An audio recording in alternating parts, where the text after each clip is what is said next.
See everybody. What's going on? What's going on? What's going on? I hope everybody is having a blessed Sunday. Um, Thank y'all for being here. It's Sunday. And Sundays are what? Reserved for the ladies. So let's see who we got here. We got Sabrina in here. We got Stephanie in here. We got Cece in here. We got Dion here. Let's see. Welcome in everybody that is here. Listen, if you have not done it yet, hit the like button. Can y'all hit the like button for me? Like, thumbs up, thumbs up, thumbs up. Let's see. It's Sunday. I'm excited. Um, I'm excited. I'm excited. I am excited. I am excited. And I hope that you are too. So let's get started. Let's see. Where do we start? We're going to start here. All right. These are the ways to support the community. As always, hit the like button, subscribe, join. There's all kinds of ways to support the platform, become a member, uh, share the stream, shop the merch, follow us on all platforms, TikTok, Facebook, Instagram at Sean Talks. Um, yeah, everything, all platforms are Sean Talk Show. So if you can't find it and you don't know how, I don't know, it's all Sean Talks Show. And then this is some of the merch that we have that you can show your support with.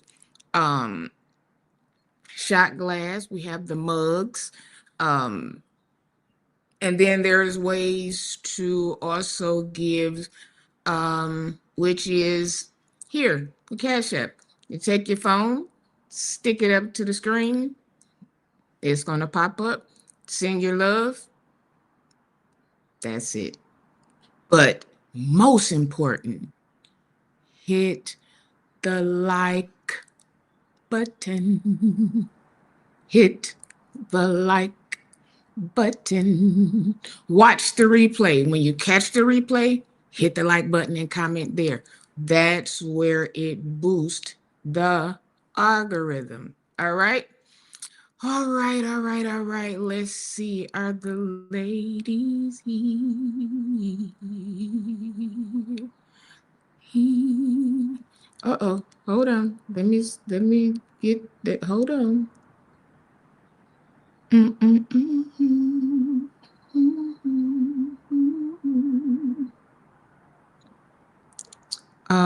Let's see. We do have. Let me send out these notifications real quick while I'm doing that. If y'all have not hit the like button, hit that now.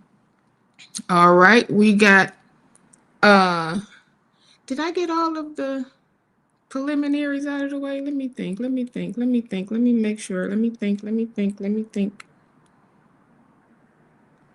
I believe so.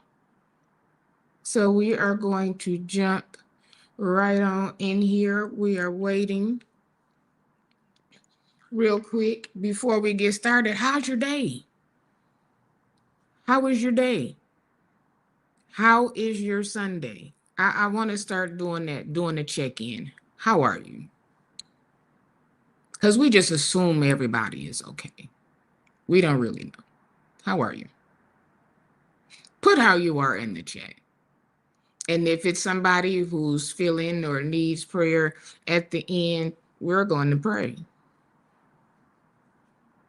That's how we're going to start. So we're going to end our show with the prayer to start our week. That's all right with y'all? What's going on, JP? How are you? How are you? How are you? Let's see. All right, so we're going to put the ways of to support back up for our commercial before we bring up our panel. All right.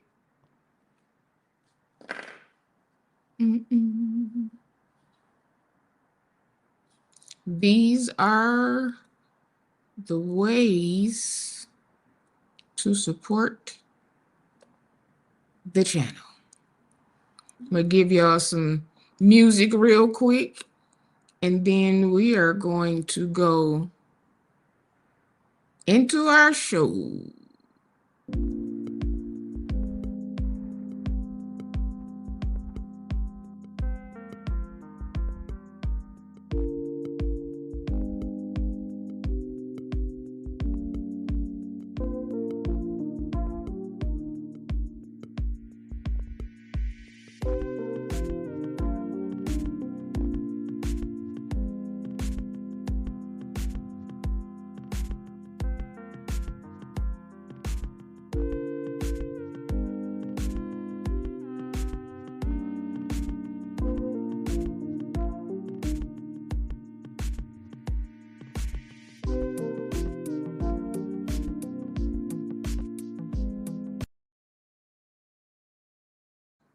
All right, all right, all right. As soon as I get a thumbs up. All right. And here we go with our ladies panel. Let's bring them on in. I'm going to set it up right so we can come in right. Everybody good? All right, so here we go. It's Sunday. Here are the ladies. Here's our co-host, the lovely Courtney Phillips TV.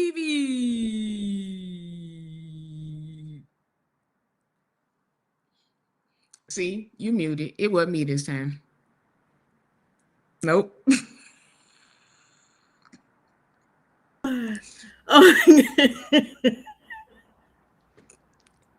You know, we ain't gonna never fail y'all. I promise you.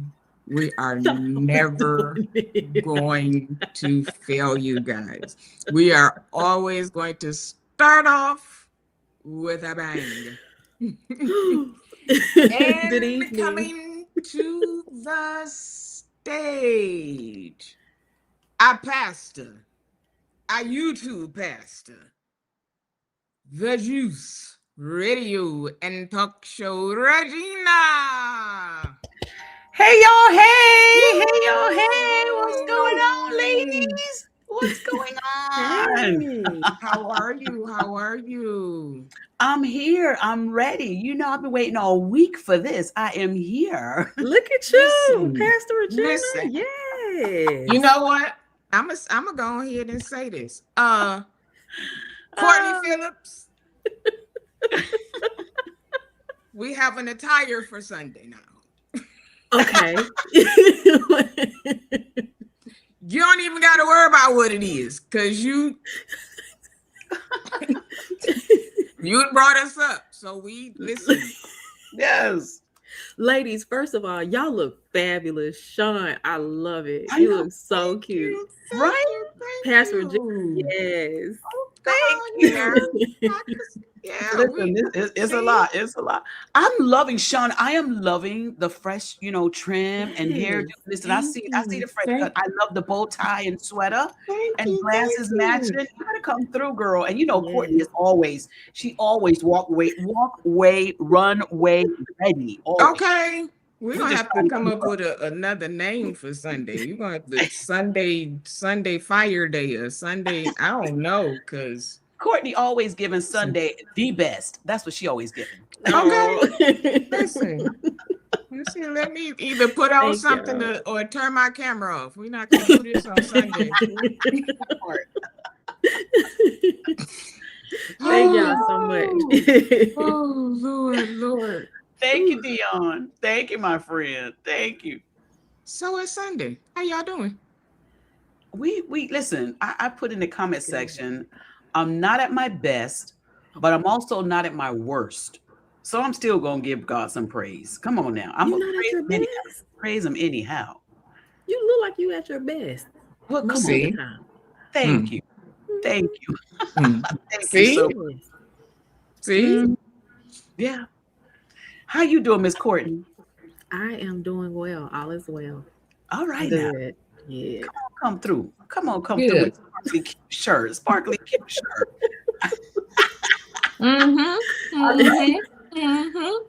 Thank you. So what's everybody is doing good. So we gonna go ahead and jump right in. These streets. Wait a minute, hold on before we go. Put me at the Sean, bottom. you went to church today? You look like you went to church today. Oh, put me in the middle, Sean. So can you put me in the middle and you and Courtney on the top somehow? Because I'm Hold on, let me see. I'm with the comments in front of. Hold on, wait a minute. Dion, I'm throwing you kisses, Dion. Mwah, Dion. Wait a minute. Nope, that ain't the one. That ain't the one. Hold Mwah, on. JP. Nope, that ain't the one. Hold guess on. that It did. How did it do this by itself? Hold on. Wait a minute. Dion, I can't with you, Dion. Don't start over here, Dion. Uh-oh, Dion. Let's see. Let me see. That's my guy right there, Dion. There we go. Perfect. I don't even know how I did that. It be doing it, you know. Well, that's okay. You fixed it. There we go. Lord There we go. I have found it. Y'all, I may end up being Afro Puff at the end of this because I'm telling you, these lights tonight, you know, I might be Afro after a while, get a little more heat under here. My God, today. But your hair looks so pretty. Thank you. Natural.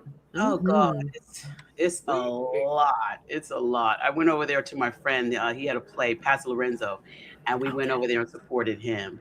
Oh, And so that's what this is about. But I'm about to listen. If y'all see this emoji come up, that's because I'm over here about to take this sweater off and go get something else.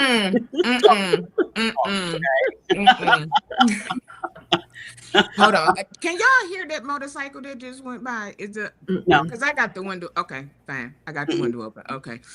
Listen, I'm so happy it ain't freezing here. I don't know what to do. I'm so sick of this cold. Oh. So I have the patio open. I was like, whew.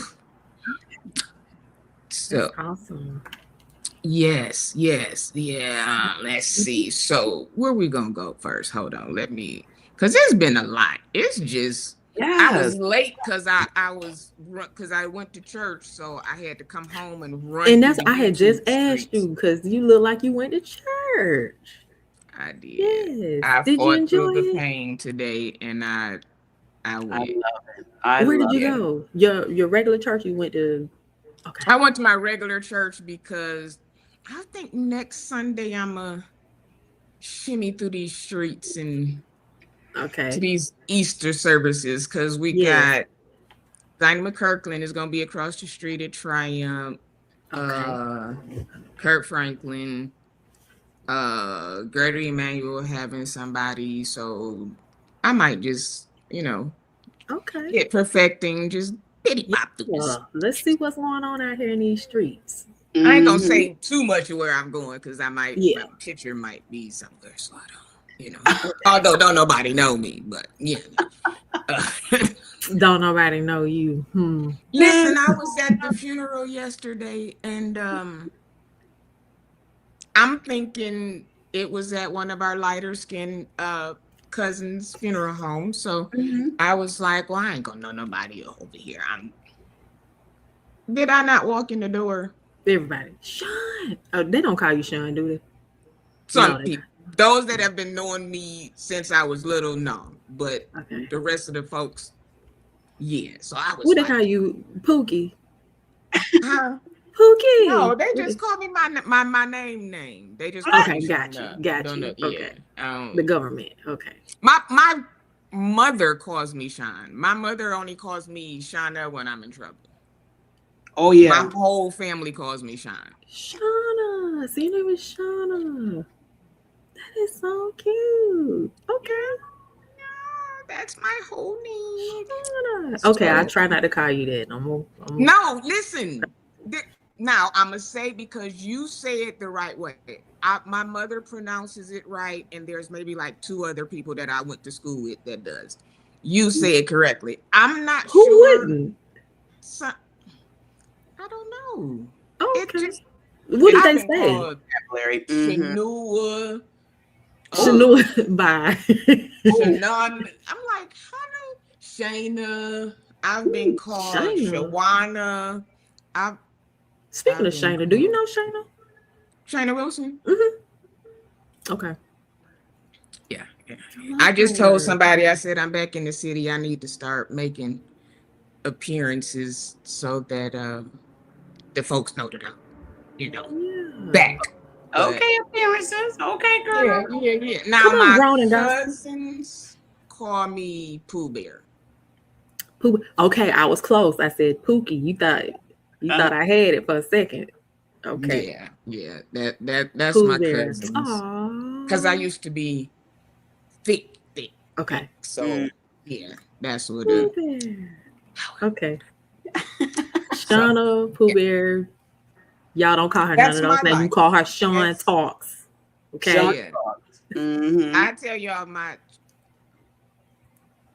one more question. I have one more question, then we can move on. Will Grown and Gospel come back? Are they renewed or no? I doubt it. No. Why? I doubt it. Well, they did do an interview. How can I say this? Oh, they're trying to make situations that are not. Oh, okay. And I was asking because I was like, maybe they can slide you in there, slide you on in there as a friend of. No. Would you do it? Would I? Yes. They would have to take me. What you mean? Take all of you, of course. They would have. And see, that's the thing. I think Elijah was too much, but that's him. Okay, yeah. It brought personality. We were okay with that. It was a lot, but we were okay. But that's what I'm saying. It's, I can only be me. I ain't gonna say reckless in the mouth. Why would you? Cause I'm like the reasoning now, I'm not about to make up nothing. I'm not about to make up no storyline to be. But I don't think you have to. I don't think you would have to. I had actually, we had actually pitched something, but then the pandemic hit. So. Okay. Say less. Jesse, you got it right, Jesse. Okay. What Jesse say? Jesse. Courtney J. Blige. Come on now. No, we just a backup singers, child. Okay. Listen, I'll do wop pop pop. I will do wop pop. I promise you I will. Listen, the do wop pop ain't got a whole. I don't mind being in the back, child. I don't mind. Listen, that back got less responsibilities. Trust me. Yeah. I know about the front and the back. Right. J. Blige. That Jesse is hilarious. I love it. His shorts are so hilarious. Oh my God. So funny. Oh, I love it. Listen, I hollered out loud at the store. Oh my God, I hollered out loud in the store. I'm so glad I had my earpiece in. I hollered. Actually, I shouldn't have, because they probably would have knew what I was laughing at. But Jesse, I can't with you, Jesse. I'm sorry. I do have one more question I just thought about with Grown and Gospel, and I promise you we can move on. So the concept was great, and that was a Carlos King original, right?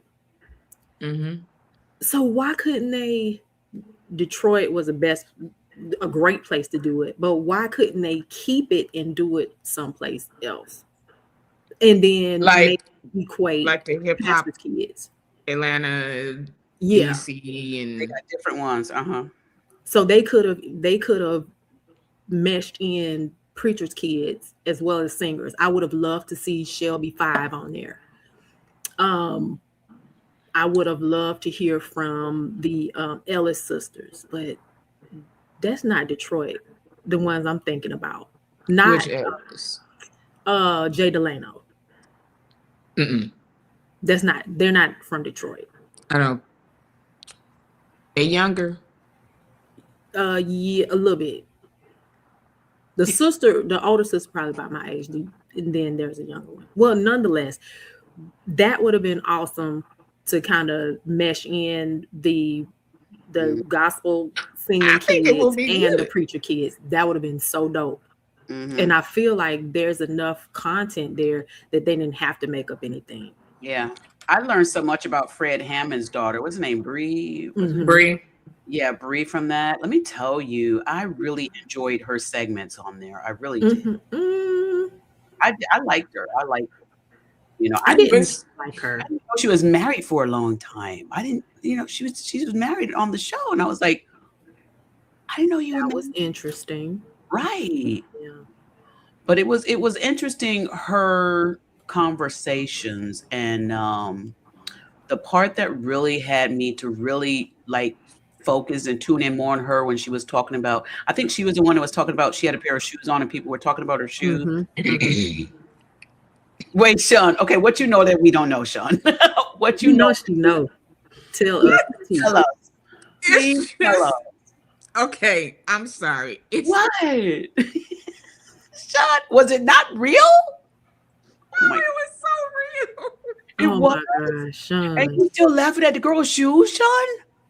I'm not laughing at the girl's shoes. What happened? Listen, you have to know Elijah. Okay. To understand. Okay. And okay. watching it, I saw his body and I said, please don't. Please don't. And when I saw him get up, I said, I already know what he's getting ready to do. It's not his first time. That's what he does, huh? Messy boots. Elijah he's a fashion guru. Like, but he's been like this. But according to whose standards, though? Oh, Courtney. No, I'm saying he's to him now. He feels like let me rephrase that. Okay. He's always been into fashion. Okay. Yeah. So if you're not in his fashion, okay, it's like, let's get you into this. We're these people. We have to elevate. We have to. So that's why I say it's nothing out of. But he's such a sweetheart. It's okay when he does it for others, but what if he does it to you or to me? Because I'm the type, I'd be like, you don't like these shoes, go buy me another pair. Use more than your mouth. We've had that discussion. Yeah. And he looked like he'll go buy them though. I would appreciate that kind of fooling on. I would appreciate that kind of stuff.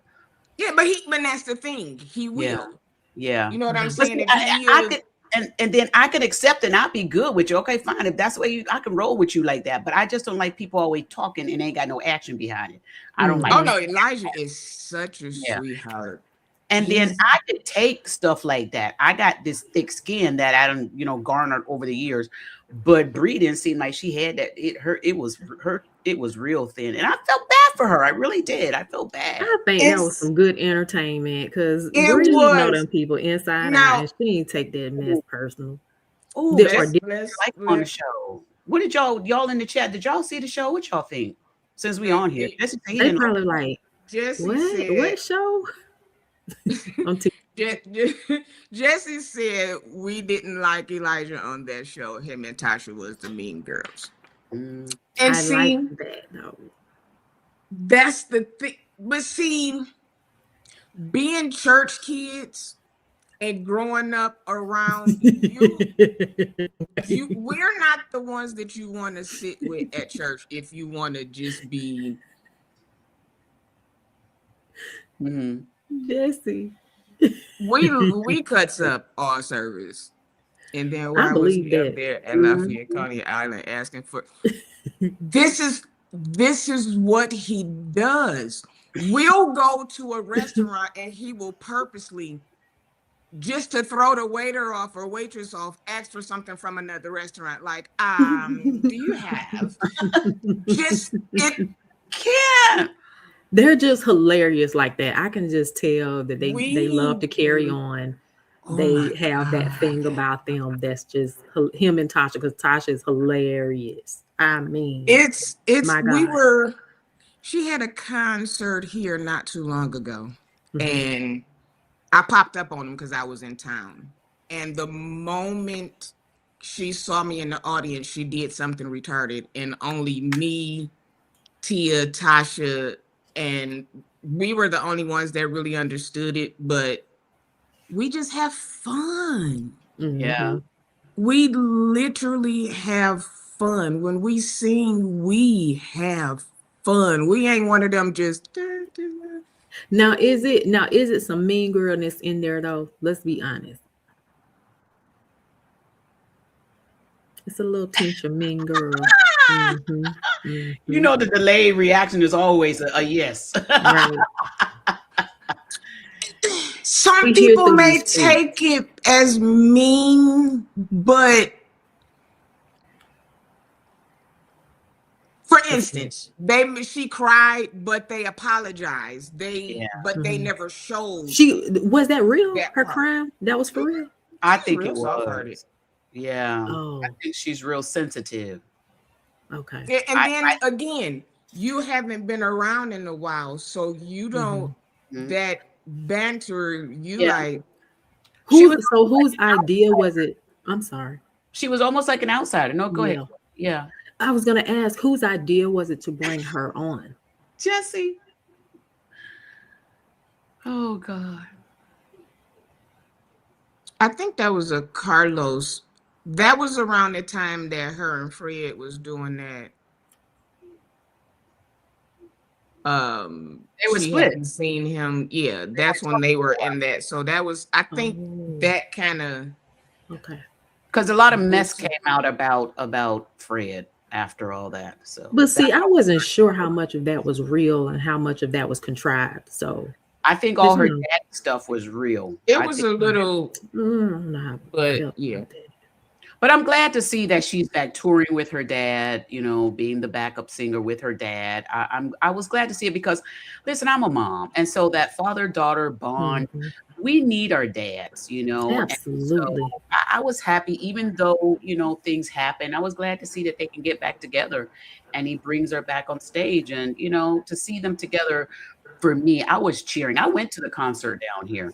And really, was it good? Really? Oh my gosh, it was so good. There was a whole lineup of people that were there, and it was so good. Yeah, my girlfriend, well, actually my sister, she told me, make sure to call her sister, Greta and Pastor Lorenzo. They treated Clovis and I to the concert, and it was nice. Oh, that's nice. Jesse said the people said that dad stuff was fake. I wouldn't play with my parents like that. They was going through some stuff. They was going through, but again, it's TV. You gotta give some extra in there. I just wouldn't play on my dad's top like that. I would not. I would say not a play. I do it for real. I would say I would like to see other states, other cities, but I also need people to understand that they are not their parents. Absolutely. Right. So where you think you're going to get they have lives. You know what I'm saying? They have their own things that they go through. And I want a lot of people to stop. Okay, this is Karen Cartier's daughter, so she gonna this is Kurt Franklin's son, so he like stop doing that. You never know, stop right? making them their parents. Don't. Oh my God, they talk. Kids are kids, just like when you was a kid and you went to school. I'm sure you said some things that, but nobody cares. Yeah. Nobody cares really. I'm a PK. Nobody thinks like that. They do not care.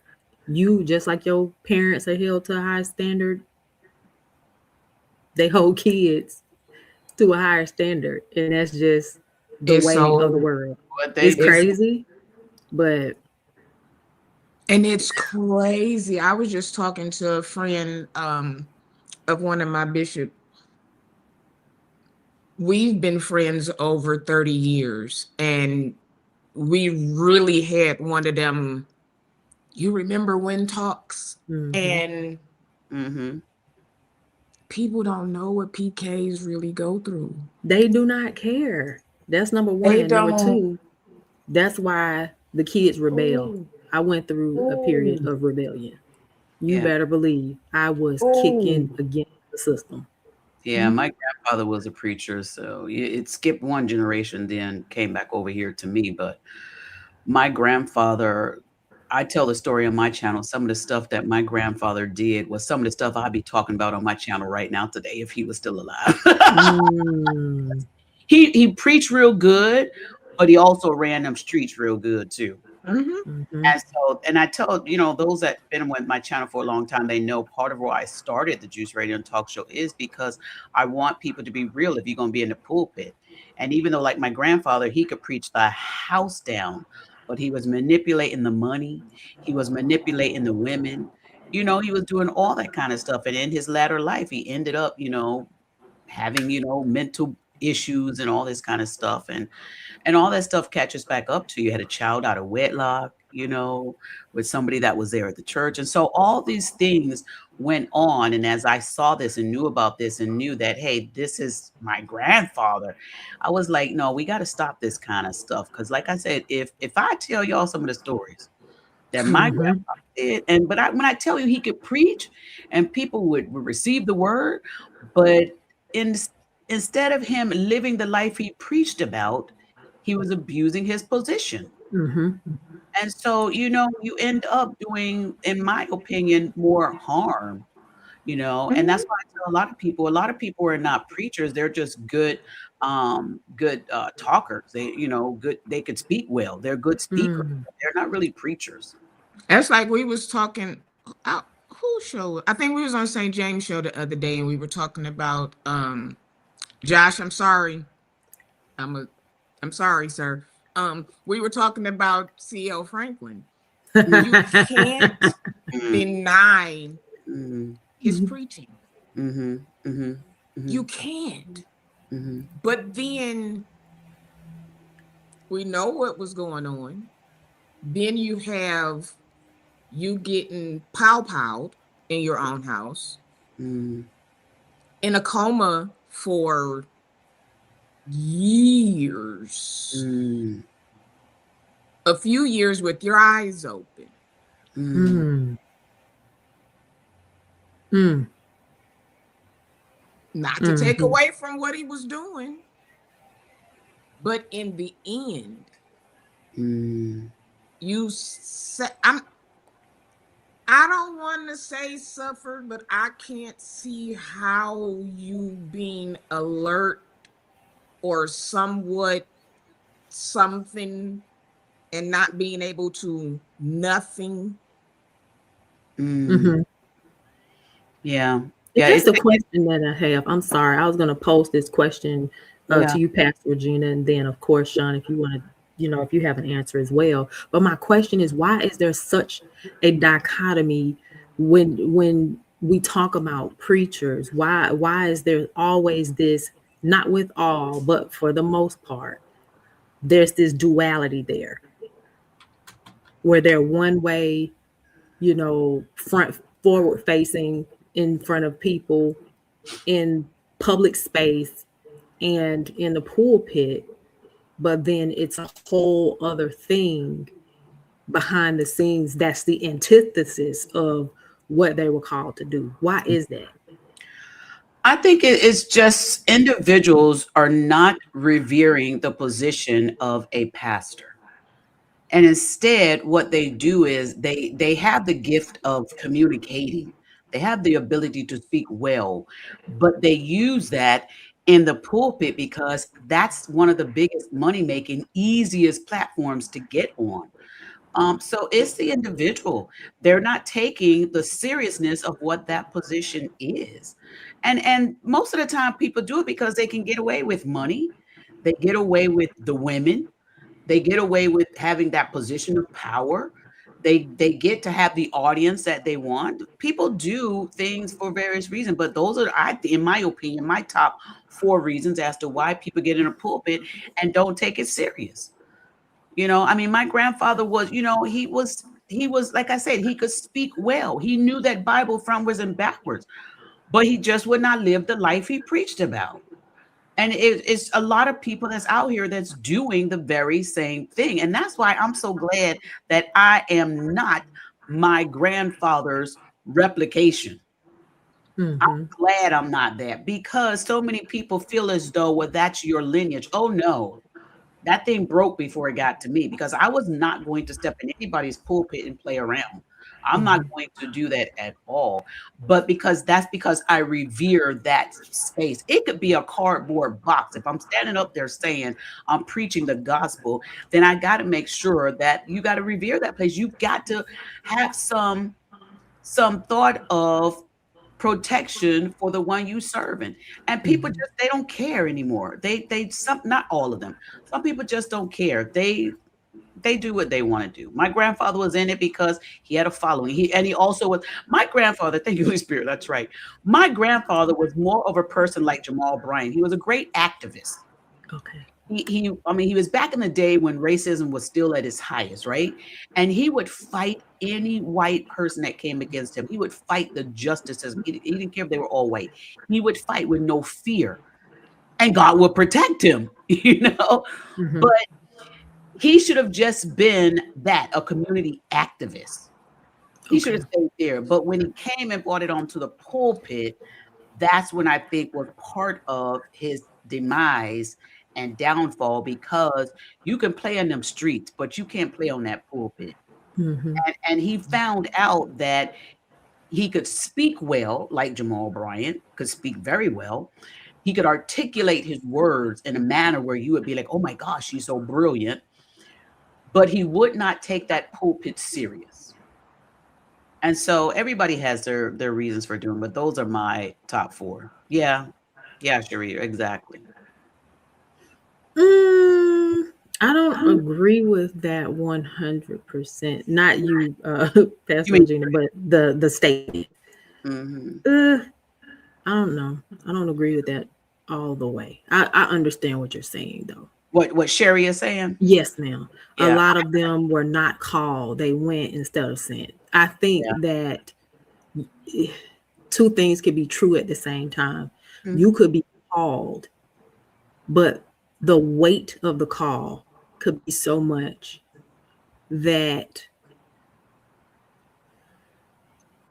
you don't know how to navigate the space. So instead of you going to maybe therapy, or instead of having a healthy mentor, you resort to maybe what you've seen others do. Yeah, or you resort to having advice to help to cope with your assignment. Yeah. And a lot of people do that. A lot of people, instead of being the call that God has them to be, a lot of them do. And I agree with Sherry's statement. A lot of them are not called. And a lot of them just simply go. And I think what she's making in this statement, and like you said, 2 things can be true at the same time. I think what she's saying is a lot of people take on the assignment to be a pastor without knowing the full in-depthness of what it means. Being a pastor does not mean you simply can preach. It means you also have to live the lifestyle. And so a lot of people take the position in a pulpit simply because they feel like I can preach. I'm a good preacher. I'm a good speaker. But they don't understand that part of being a good pastor is also having a good lifestyle. So that's the part where I think when you have a statement like this, is they just went. A lot of them do. They just go because they can speak. And we have to remember, what the Bible tells us about what a pastor is supposed to look like, what a leader is supposed to look like in the book of Timothy. And a lot of people simply don't match up to what it says. But that's their choice. And that's why I'm this person, like I said, like I tell people all the time, I am a teacher. I'm great at teaching. That's my gift. That's my skill. Mhm. And yes, I have a 501c3 real church organization.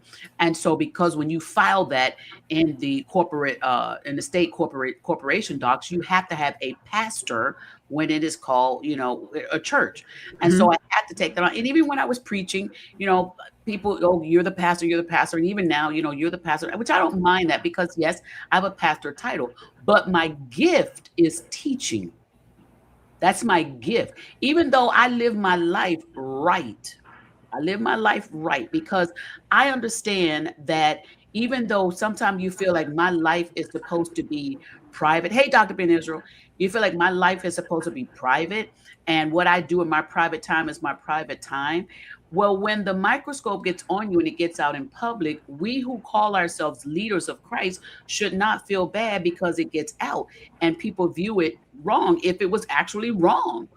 So even though we say we want to have a private life, even your private life has to be to a standard where God says, that's my true leader. When we look at true leaders in the Bible, when we look at their lifestyles, God held them accountable. And God also says in his word that those of us who are supposed to be teaching others are going to be held to a higher accountability because it's basically like your parents. Your parents like better.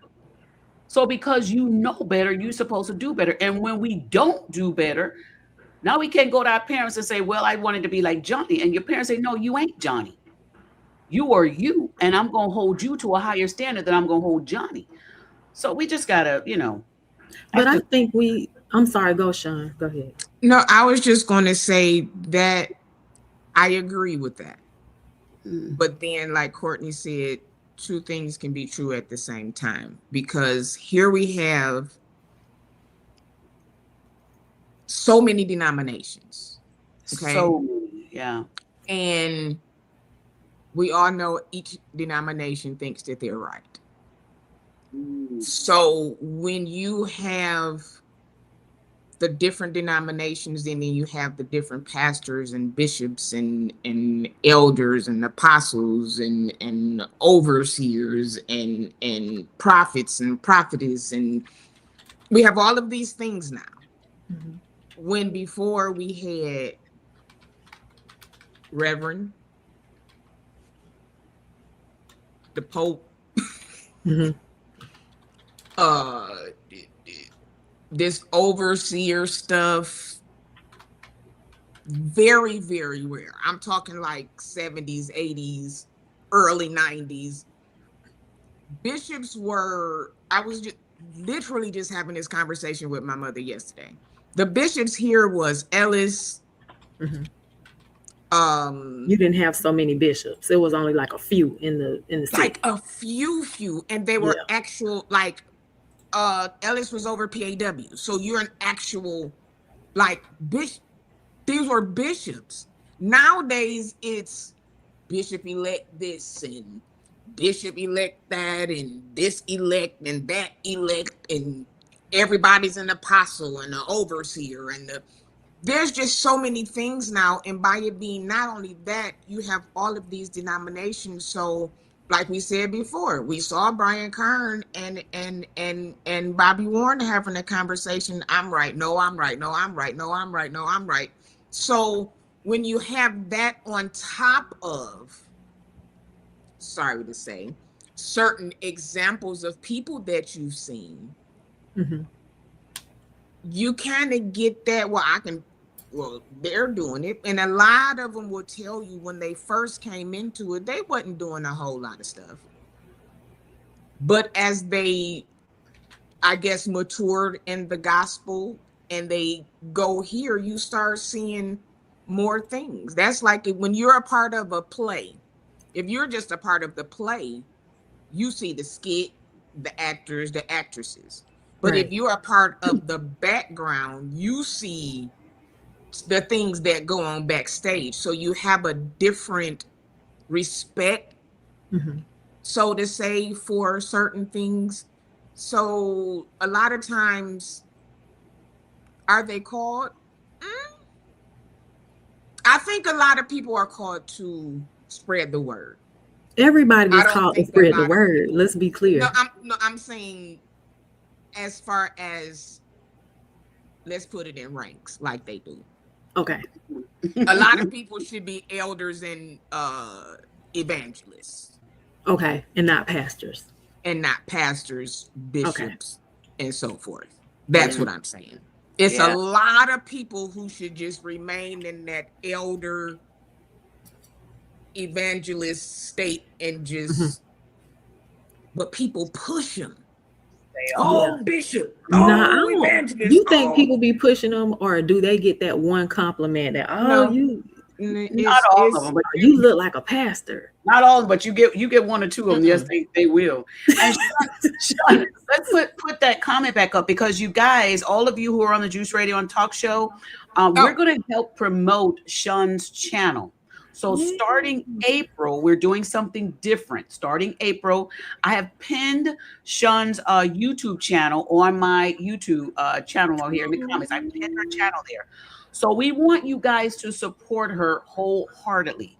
These are her shows. We've been sharing them and airing them over here at the Juice Radio and Talk Show as a collaboration. I want you guys to subscribe to her channel. So throughout the night, you'll see in the chat, moderators have been putting Sean's channel in the chat to promote her, because starting April, you guys, we're all going to be meeting over here at Sean's channel. I'll be sharing it on our community page, but the lives will not be ran on the Juice Radio and Talk Show. And I know it's going to be different for y'all, but y'all got several other channels that y'all subscribe to, okay? So throughout tonight, I want y'all to click on the link, Sean's channel. Even if you leave from the Juice Radio tonight, go to Sean's channel. Let's continue to subscribe. Click the link and get into her chats over there, okay? I did this because I wanted to help my friend out, and that's what we do as a good collaborator. You share your viewers. You share the content. So next week now, if y'all be like, Sunday, what? Where you at, Regina? Where the ladies at? We're going to be over here at Sean's channel. I just had one, and I'm gonna ask. What you had? Yeah. What if? Thank you, Dr. Ben Israel. Evangelist Phillips. Let's do a Sunday where we go from your channel. Yes. And we can do that. Absolutely. Yes. I would love that. Oh my God. And we can, do maybe like one of them we stream from ours, and then the next one, so everybody can have your information, and then the next one we'll go. I think that's so dope. We could do like a once a month where we all stream together or something, and let's all promote, like, the Courtney's channel, and then all the other ones are you, whatever. I think assist Dr. Ben Israel. That's what I like. Carrying on. Uh-oh. You're gonna like that. See, Dr. that's Ben how it Israel. gets started. That's how it. I'm finna go start my church now. See. Come on now. So let us do that. Okay. So next week, you guys, let's do that. Next week, the links are in there. The moderators are putting it in the chat. And all of you share, these ladies' channels as well. Somebody drop Courtney's channel in here in the description as well, because that's really what this is about. All of us want to build our channels and collaborate and show what YouTube is meant to be. It's about sharing. So don't get mad at me if you don't see me next week. It's going to be, I'm going to post it in the community tab. Okay. But next week, we're going to be over here, and we're going to get her likes up and get her subscriber up, and we're going to continue to have these great conversations. Then we're going over to Pastor Courtney, Pastor Courtney house, y'all. That's right. That's so right. hilarious Y'all to gonna me. have to listen, if she say take your shoes off and put these footies on, take the shoes off and put the footies on. Don't put no bonnets on. Don't come over to Pastor Courtney house with them bonnets on. Don't do it. Don't do it. Because I had my bonnet. I was gonna come over here with my bonnet on. That would have been so good. That would have been fun. I was gonna come over here with my bonnet. I was like, nah, let me not do that. That would have been so good. So let's see. Where we gonna go first? Oh, Dr. Vanessa, you're cracking me up in these comments. Let's see. Now, I just wanted to do this real quick. I'm not sure if you all have seen the whole story, but I like to do local stuff. Also, I followed this story when it first came out, but this is just something that just happened, and I wanted to see what you guys thought about it. Where are we going? This we gonna start sad and we gonna move up. Okay. Okay. So this guy here. Oh. Yeah. Mama. Yeah. Sean, you would. Ooh, I was just laughing now. I said we gonna come back up.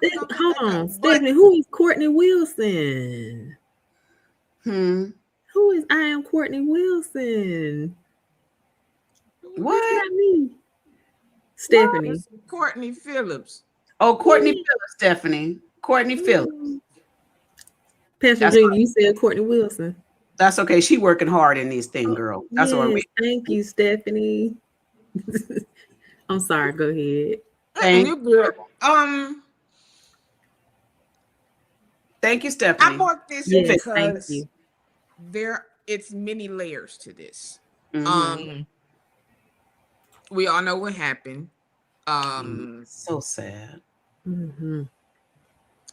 I thought that this was a whole coward way out,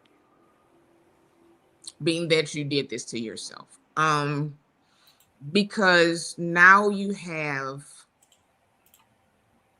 adults that are probably excited, but you have children who may take it as their fault, or it's like so many layers to this. There could be some victims that are saying like, oh, I can breathe. Then you have victims that this is their father. Yeah. One of the daughters was like, y'all see him this way, y'all see him as a monster, you see him as this, but that was my father. Yeah. So there are some rejoicing that he's gone. I'm not. I wanted him to suffer because you needed to. But then what do you do with these children? First of all, I don't think that he killed himself. I think I don't think he unalived himself. I think that he was unalived, and that happens often in jail. When you commit certain crimes, it is set up that way.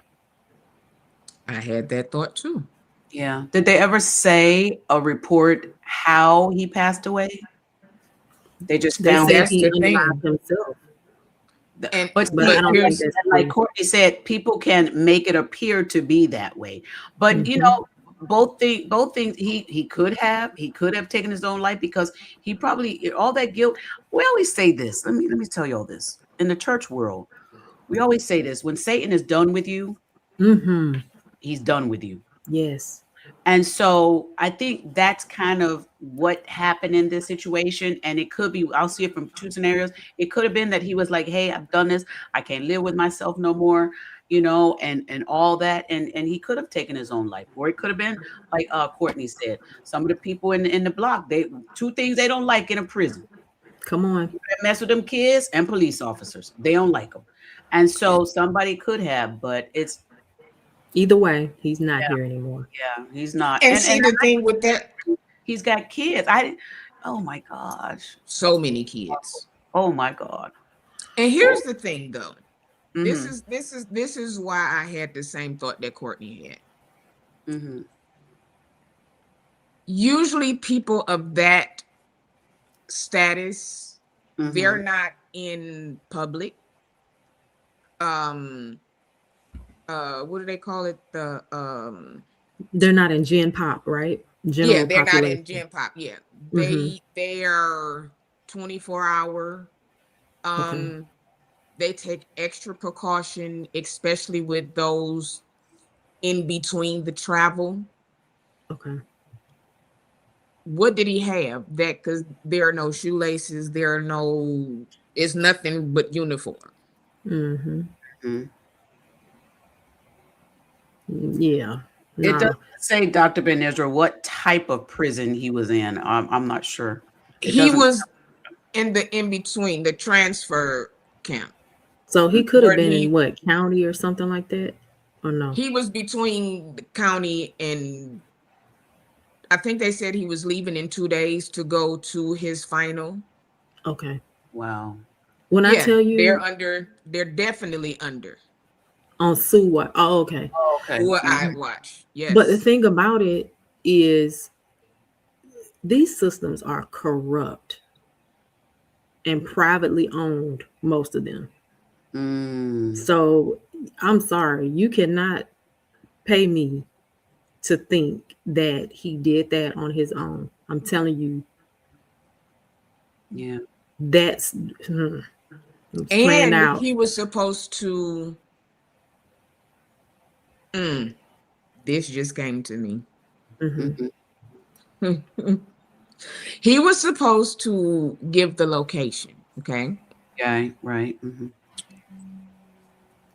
Naziah's uncle, we remember, Yes, Purple was on Couch the jail police justice. force. Mm-hmm. Mm-hmm.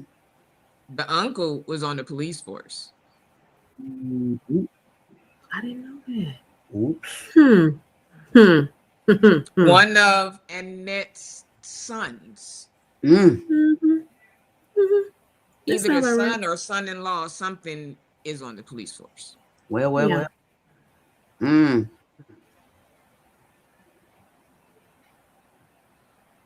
Yeah. Well, let that rest. Yeah, Dr. Ben. I think that's what kind of the other reference is. Yeah.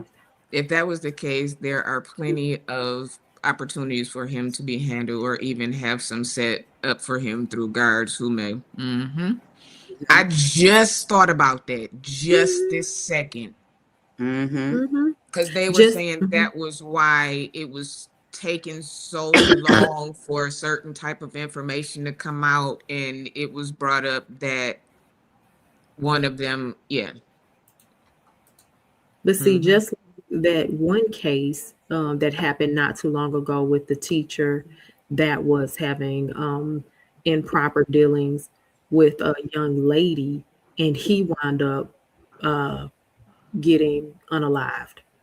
Yeah, they don't play around. They got kids in there. It's an amazing thing. State justice is a thing. Jail, prison justice, it's a thing. It is. Yeah, it was. And so of course they know how to say they were waiting for him in intake. Listen. So as soon as I saw that story and them saying that he unalived himself, I said no, he didn't. Because I just kept saying how. No, he did not. Just like Epstein. Oh, I didn't mean to say his name. Oh, I'm so sorry. The E-Files. I'm sorry. We get it out. We get it out. He didn't do himself. I can't see it. I can't see it. So let's see. I'm not sure, JP. I'm there, they're going to be tight-lipped about it because here's the thing. If someone did take his life, then now they can be liable for a lawsuit. So they're going to really be cautious with they're going and let's be real. A lot of people wanted them gone. Yeah. Well, from my understanding, and I'm not a lawyer or anything, but I don't think that they can do double jeopardy. You can't be charged. Hold on. I think double jeopardy is you can't be charged with the same thing twice. So if you went in for unaliving somebody, you can't be charged again for unaliving somebody, if I'm not mistaken. No, I'm saying when that's the reference with the comment I just made about his family. If he lost his life by the hands of somebody in prison, his family can sue. They can sue the people. Okay. Yeah. Oh, yes. Okay, got you. Yeah. And that's probably, and if that happened, that's probably why they would never say that. They would probably say he took his own life. So if his family feels as though he didn't, they can call for an investigation. Now, will they win? Will that come up? Because if everybody in there, they will make it be what they wanted to be. But Gotcha. actually, yes, they can. Yes, you can. Okay. Yeah. Gotcha. Because he was in state custody or Right. in the custody of the people, and so they Right. could sue because they didn't protect him properly, right? Absolutely. Okay. Absolutely. Got you. I thought you was Yeah. talking about whoever could have potentially done it. They could have been sued. Oh no. Okay. I don't even know who that is now. Gotcha. They don't even care. They don't even. Yeah. Okay, so we're gonna move to this. This is something that I saw, and I said, well, we don't ever talk about the positive stuff, or not. Okay, I'm gonna show it, and then I'm gonna show you how positive it is. Let's see it. 7 incarcerated youth just beat the odds, earning their high school diplomas while in custody. I love They it. had a whole ceremony. Their families were Yes, able young to black be man. there. Come on. Like, and now I did this because we know that some of our youth are in there for the lesser crime that's probably not even a bag of marijuana or their first offense. You know what I'm saying? So I'm glad to see that they're being recognized. Like sometimes, because we know they got social media.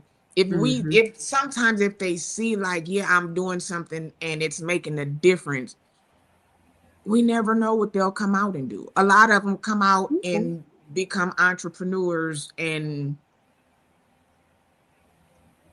so I wanted to celebrate those young men. I don't even know who they are. I don't even know where they are. But I am glad to see that they're not just in there wasting away. Like everybody in there aren't damaged goods. Everybody's not damaged goods, and sometimes they deserve a second chance. So them having their high school diploma will make them feel like it's an accomplishment to make them want to do more. So I just wanted to put that out there. It's a huge accomplishment, and it actually makes them want to do more. And think about it this way, ladies.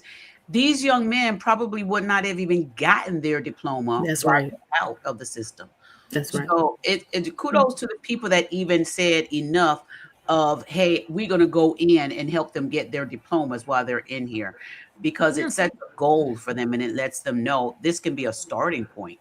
I love it. And sometimes, and I'm going to be honest, speaking from experience, and I was just talking to my brother, I've been having conversations with people, and we've just been going back on what we used to be and how we used to be and how we've grown. But I was talking to my brother the other day about a situation that got him 4 years. And he said, sis, I'm going to be honest with you. He said, I'm going to take accountability for what I did.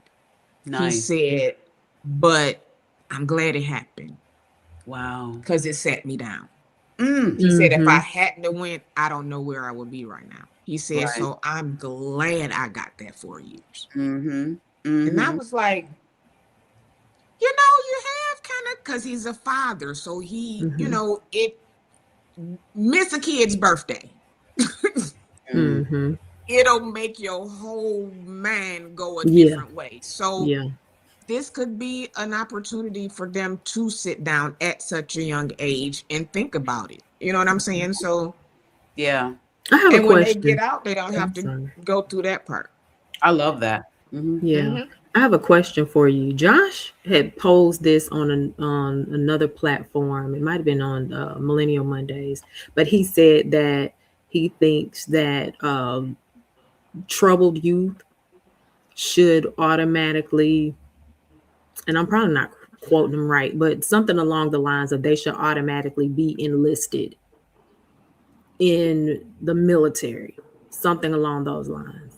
My question to you, and I just thought about it. My question to you is, do you think that there should be a bridge between prison and maybe this could be a form of rehabilitation if these guys, like, let's say the first step is to get your diploma, go through some type of program, right, and then get enlisted into the military. Do you think that that would help with rehabilitation? No. And I'm going to tell you why. Once you go from prison, jail, whichever one, you're already locked in.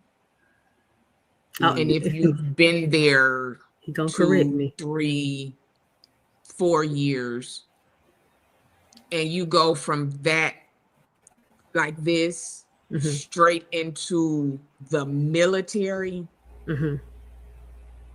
I would say the reserves, where you have your weekends to kind of get in the, and then maybe 6 weeks after the reserves, then maybe Air Force, military, something. So there was a correction. He said National Guard. Hi, Josh. Not not the U.S. military in general. So National Guard, but they're about the same, right?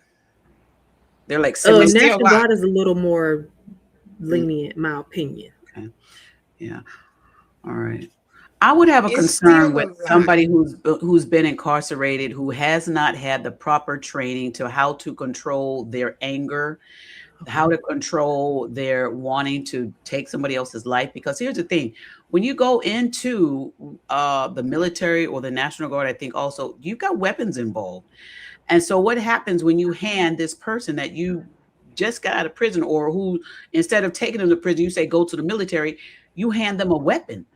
They could take out their whole platoon because they made it, you know? So we'll see. I'm sorry. I was thinking it would be more of a bridge, almost like a program. So like, for instance, they have different programs and you have to act a certain kind of way, or you can't have a certain amount of, I'm going to use the term demerits, but they have points or something like that. They have a system in jail there. But in two, I'm talking about juveniles. I'm not necessarily referring to adults, right? And not to say that they don't commit unalivings and things of that nature, but you have to be on a certain behavioral level, you know, just if I'm thinking this out. That's something that they would really have to look into. Everybody doesn't qualify for it. So the ones that feel could benefit for it, yes, it could be an opportunity where they can get some help, because, you know, there are some possibilities of them getting the restructuring that they need. Because one of the things the military does do is they will help you to build a bond with people. And a lot of times that's really what people just want. They want somebody that stick by them to say, hey, I'm your brother, I got you. That's really a lot of times why these young men and young girls get in trouble, because they feel like they don't have that bond.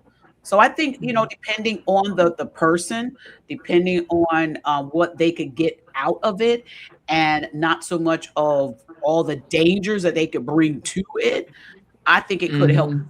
It may not help all of them, but I do think it could help some. Yeah, I say, like, this is just my opinion.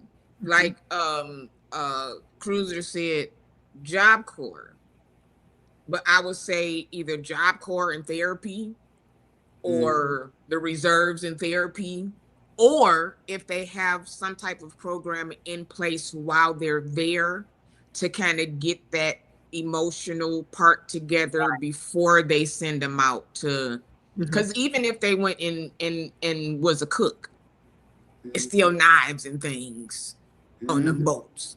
You know what I'm saying? So I say, depending on what they did, but even still, when you put a 14-year-old in lockup, there's anger that builds up, there's loneliness that builds up, and all of those things while they're in there. So that's why I say something in between before they go there, with therapy incorporated. I don't care which one it is.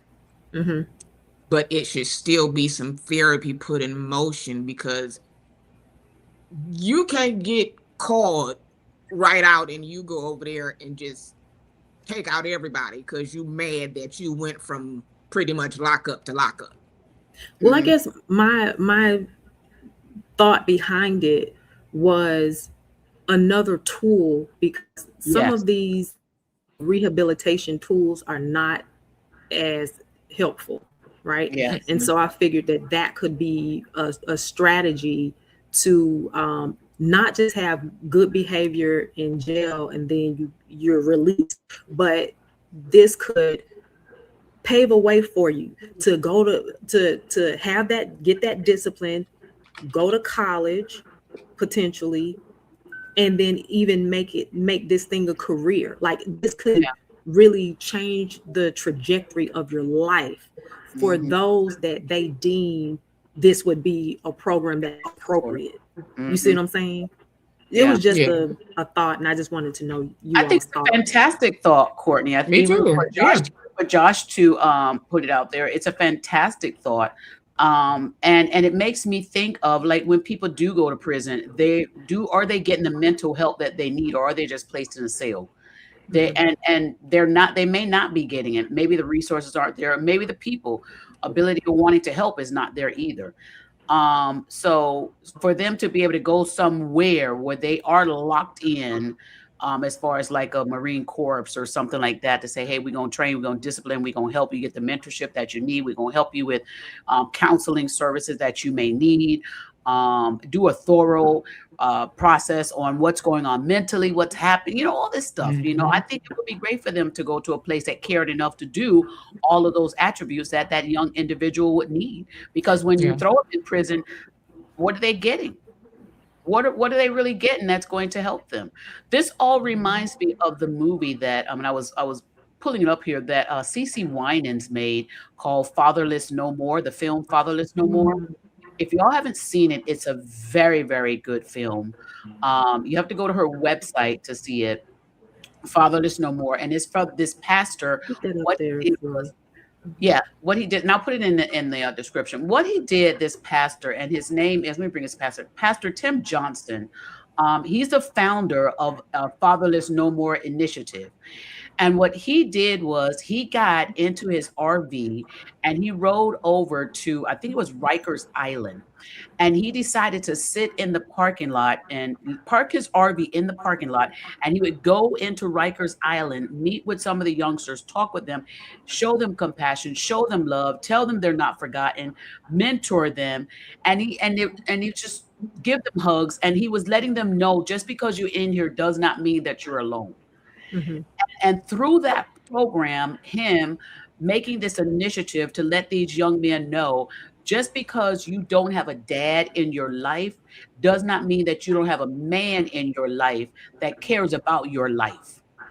And so that's what he was doing. And in that film, it goes over the documentary and his impact on those young men while in that prison made such a beautiful impact. And he was the one man that was willing to park his RV in the parking lot of the prison and say, I'm not leaving. He didn't go home every night. He stayed in that RV. He would go there every day in that prison. He's for a whole year, because those young men meant enough to him. And his sacrifice helped a lot of young men. So if y'all want to see a really good film, I'll put the link. It's called Fatherless No More Film, and it's by CeCe Winans. And it's a really great film. I did some commentary on it, and it's really something that you should really take a look at. I'm gonna check that out. I'm gonna check that out. If you could put up what Miss Cruiser says. Hey, Miss Cruiser. So she said the armed forces is not a punishment. Where is it?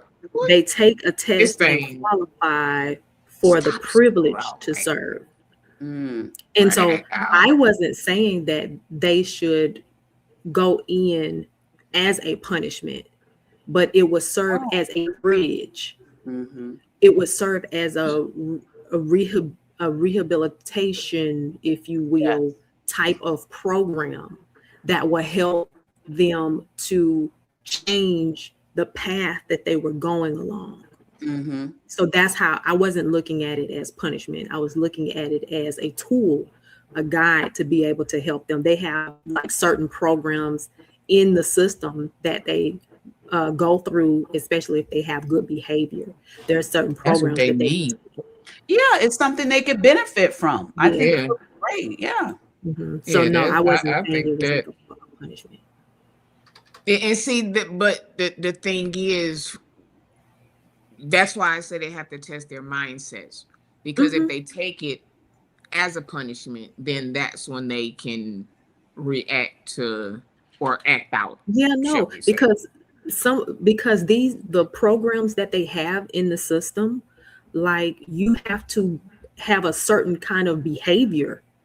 Mm-hmm. You can't be in Mm-hmm. there fighting, you can't be in there carrying on and being accepted in some of these programs that they run in the system. So Unless, if right. they were to have like a bridge program like that from jail to the military, or from jail to National Guard, whatever the case may be, they would you would have to go through the same like kind of process that you would if you were free going in Yeah, there. So your I so think your that would be behavior would have to be good. Here's the Mm-hmm. thing. absolutely. People make mistakes, especially, young people make mistakes all the Right. time. Right. But I Mm-hmm. think a program, if there was to be a program like this, that it would be for those kids that may have gotten it wrong, and then through being in there and going through other programs in there prior to going to Yeah. that bridge program, right? Mm. That they would have to show themselves that I really want change, and then they could be accepted into a military type situation that could Yeah, change their life. I think that would be that. Just a Yeah. thought. It's a tool. It's a great tool. Yeah. Yeah. Yeah. Just thinking out loud. Somebody, Josh, get on it. You need to be on the city council or the something. You get it. Let's come on now. Mm, mm, mm. Okay, so I don't know why all this jail stuff up here, but we can't not talk about this. The only reason I'm going to bring this up, and I wasn't Mhm. going to bring it up, but the post that was made uh about this, I said, er? So here we go. Boom. Oh, Tiger.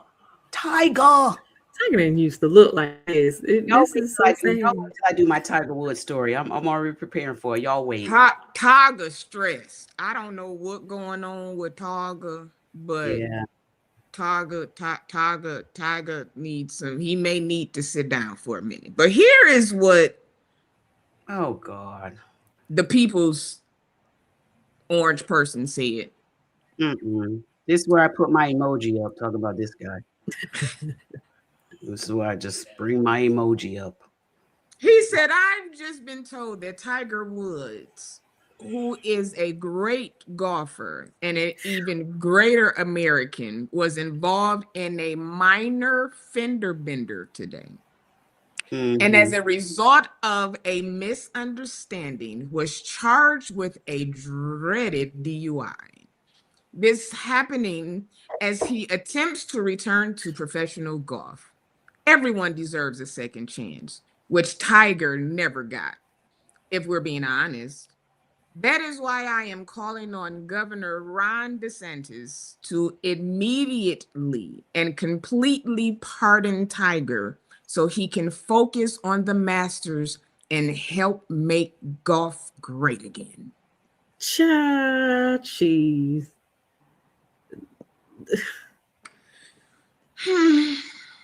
Tiger. Okay, y'all. But you know what? You know why Donald Trump and him are good buddies, right? Or one of the reasons why they're good buddies still. You know who Tiger Woods is dating right now, right? Who? Boom, boom, boom. You don't know who Tiger Woods is His dating daughter? right now? Tiger There Woods is you go. dating Donald Trump's ex-daughter-in-law.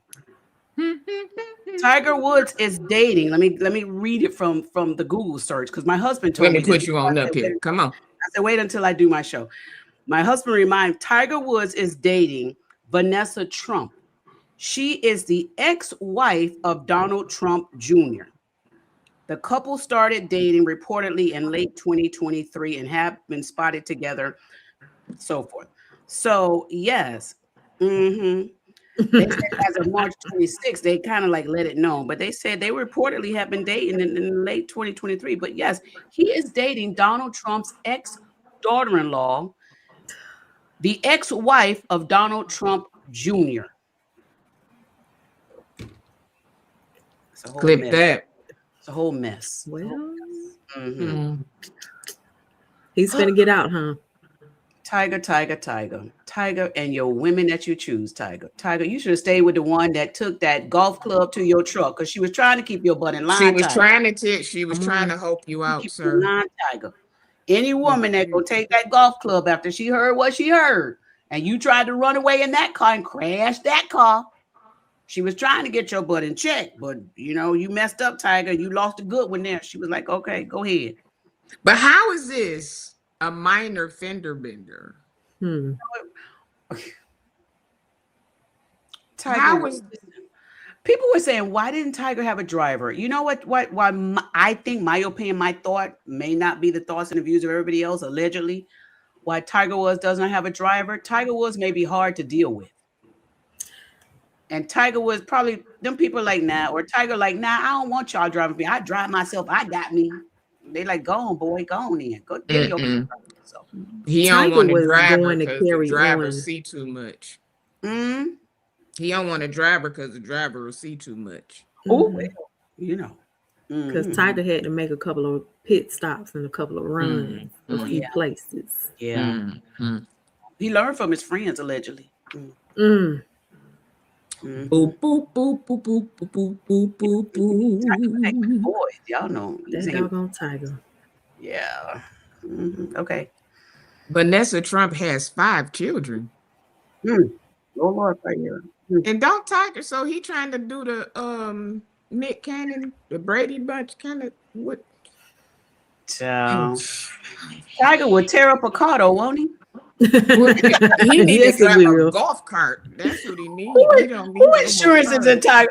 Who Tiger got his insurance name in? Tiger ain't got no insurance. I know he can't have no insurance in his name. His insurance rates are probably out of the. He ain't got no insurance. Tiger probably pay more for his insurance than the cars he drives. Got to. But Tiger clipped the little man that was working. He was trying to work. He had a little trailer on the back of his truck, and he going down the road. And Tiger in a hurry, and Tiger tried to overtake the truck.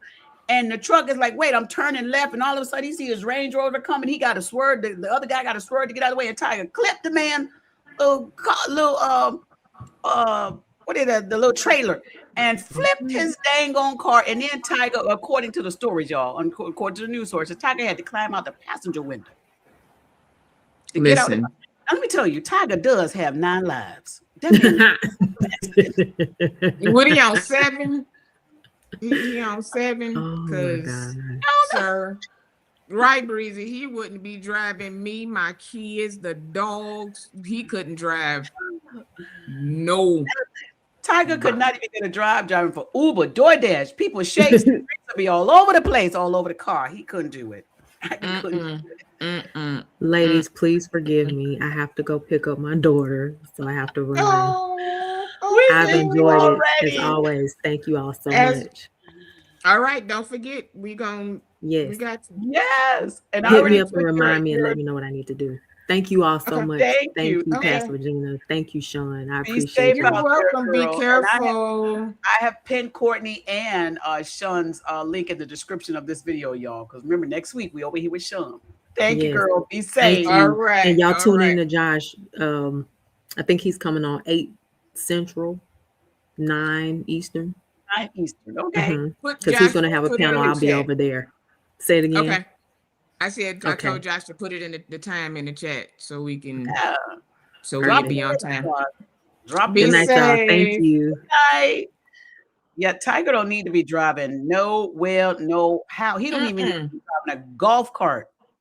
No, he needs a driver for everything. Now I'm gonna go on. He don't have a driver, so something is going on as to why he don't have a driver. And Courtney might be right. He No, I think he got a driver, but he got a driver for certain things. Yeah, maybe so. Mm-hmm. Yeah, he got a driver. He just got a driver for certain things. That's He must what be that is. buying these cars cash and like, I don't need no insurance, but you need some sort of insurance because they got him for property damage on this one too. Because he can't even be added to nobody's insurance. So I know he paying up the Wakuzu for insurance. Oh my. All right, we gonna move on over here. This is going to excite Josh. Okay. I know this is going to excite Josh. When I saw it, I said, Josh and Jesse like this kind of carrying on. So I'm gonna go ahead and pull this on. I changed the speed because he was talking a little too slow for me, but here we go. I did say that because Easter fell on first Sunday. Y'all know we used to being in our uniforms and all of that, but because it fell on first Sunday, y'all don't have to do all of that. Just wear your little clothes or whatever. So the greeters don't have to put on all of the greeter clothes, and the nurses don't have to wear all white and they hat. I still like an old-fashioned nurse. I want to see all white with a little hat every now and then. I want to see white gloves and white stockings. I love it all. And give me them white nurse shoes. Y'all remember them shoes? I like it all. I ain't wearing no white stockings and no white shoes. What the heck? Why they always have our women? Let me ask you this. Why do women always got to have on all this crap? We got like 5 layers on our waist. You got your undergarments, then you got your slip, you got the pantyhose, and then you got your skirt, and you got your waist cincher. That's too much stuff on my waist. I can't do it. I'm not doing it. Listen, we're gonna listen to a little bit more because I got something on this one. Let's go. Oh, that's holy. That's holy. I like it. I like it. That's holy. But you gotta watch these new age nurses. They come in with bodysuits on and all kind of stuff. You're like, who you nursing for? I don't believe in all that. Don't you bring me nothing. You bring me nothing with a tight bodysuit on. What are you? Who you? Don't you know you serving a man or woman of God?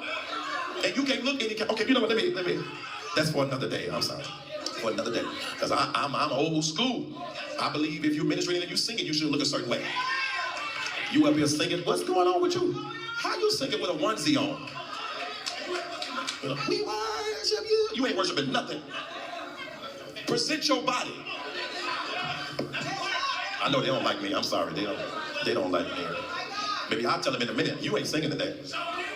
I don't like that. That's just too distracted. You cannot draw the attention away from the people of God. And you have to be. Okay. Is he talking to Kim Burrell with the onesie? Is he talking to Kim Burrell? I knew Josh. I told you Josh was gonna be. Listen. Josh. You say put it on. Child, please. That's too many layers on my waist.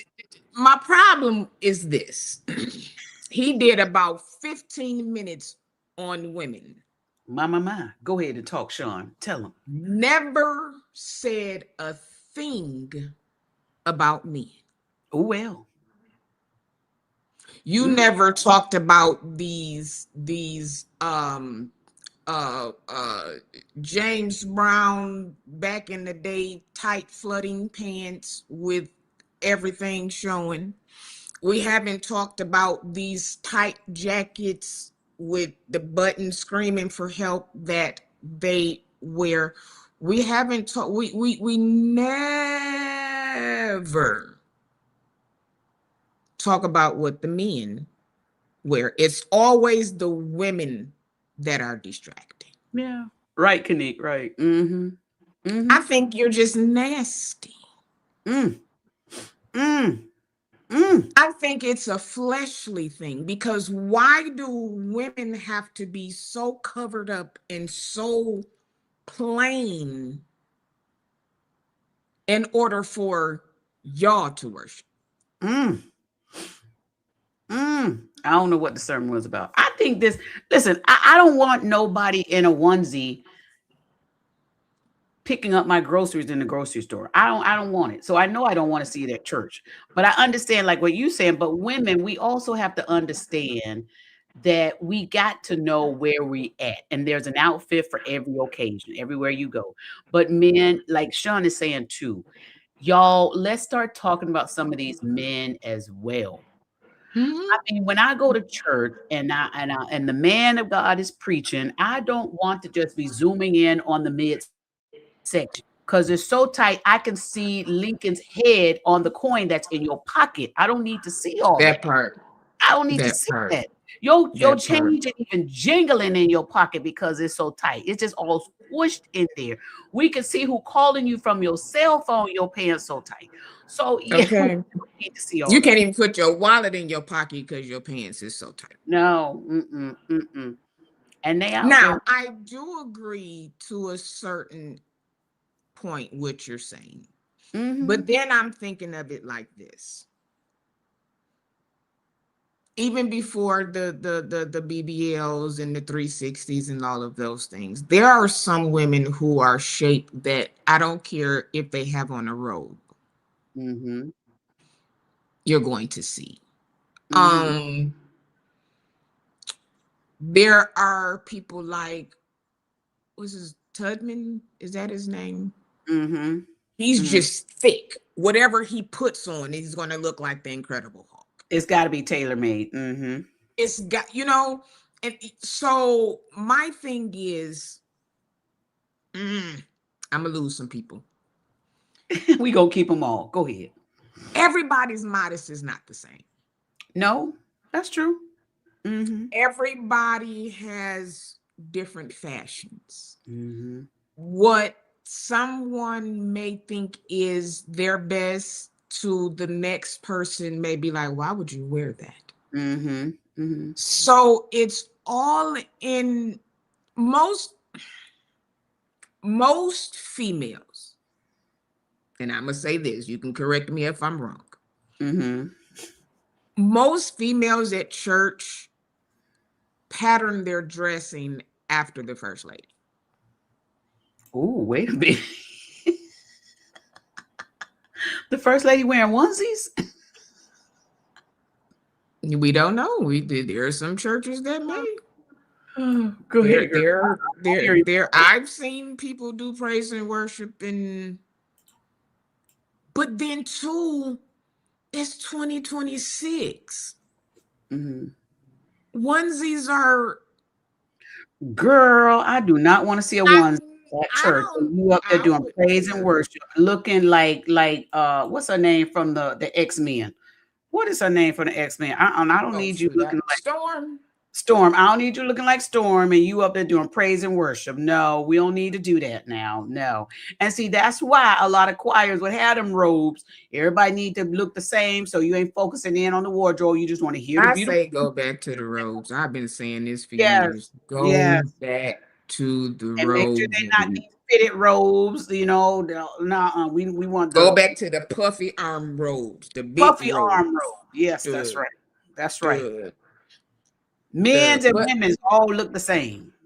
Mm-hmm. listen, but really I've been to churches where a lot of the women they start wearing their hair like them. They start buying the Trying to look like suits the first that lady. they wear. They do it. Mm-hmm. They Mm-hmm. do it. But now Mm. and then you have some people who can't help their headlights. Breezy. Breezy. Oh my God, I love it. There is some people who headlights stay on. Oh my gosh, I am too much of a modest person myself. Now, I do like to put my pants on, my slacks on, but I'm this type of person. I don't like even my panty line showing in my pants. To me, it's like, no, I got to get a longer shirt or something. That's just me. Everybody knows their body. Thank you, Holy Spirit. That's good. Everybody knows their body. And sometimes we try to put on stuff that we should never be putting on. And And then the crazy thing is, you say that there are women that look in the mirror to make sure you can see the panty line. yeah. Mm-hmm. Mm-mm. No. So that's why No. I say No. my mama, she ain't gonna be caught at the church house without no pantyhose Now, see on. that? No, I wore too much pantyhose back in my day, and I ain't doing that now. I'm not doing Oh that. no, no, you're right, Breezy. They do it on purpose, child. No, I'm not. I don't like pantyhose. And the reason why I don't like pantyhose, one, again, I don't like all this crap around my waist. And then two, I used to work in a bank and we were required to wear pantyhose all the time. So while some people wear pantyhose just on Sunday, I was wearing pantyhose 5 days a week and on Sunday, 6 days. So I'm so fed up with pantyhose. I don't want to wear. In the wintertime, if it's cold, I would rather put on a bunch of, not, like loose leggings or something. I hate pantyhose. Listen, pantyhose. I told y'all the day they said we ain't have to wear skirts, and all of the pantyhose, slips, skirts, everything. Bye. Bye. I can't stand them. And then they run, and you got to get the little clear polish, clear fingernail polish, and then if you're gonna put some pants on, you got to put lotion on top of the stockings before you put. It's just too much. It's just too much. Men, y'all don't know what we go through. That's just too much. All you got to do is put your undergarment on and your pants on. We got to have 5 layers. Out here trying to look cute. I ain't doing it. Put on some white nurse's shoes and a hat so that you won't be tempted. How? And now are they the white nurse's shoes with the Velcro?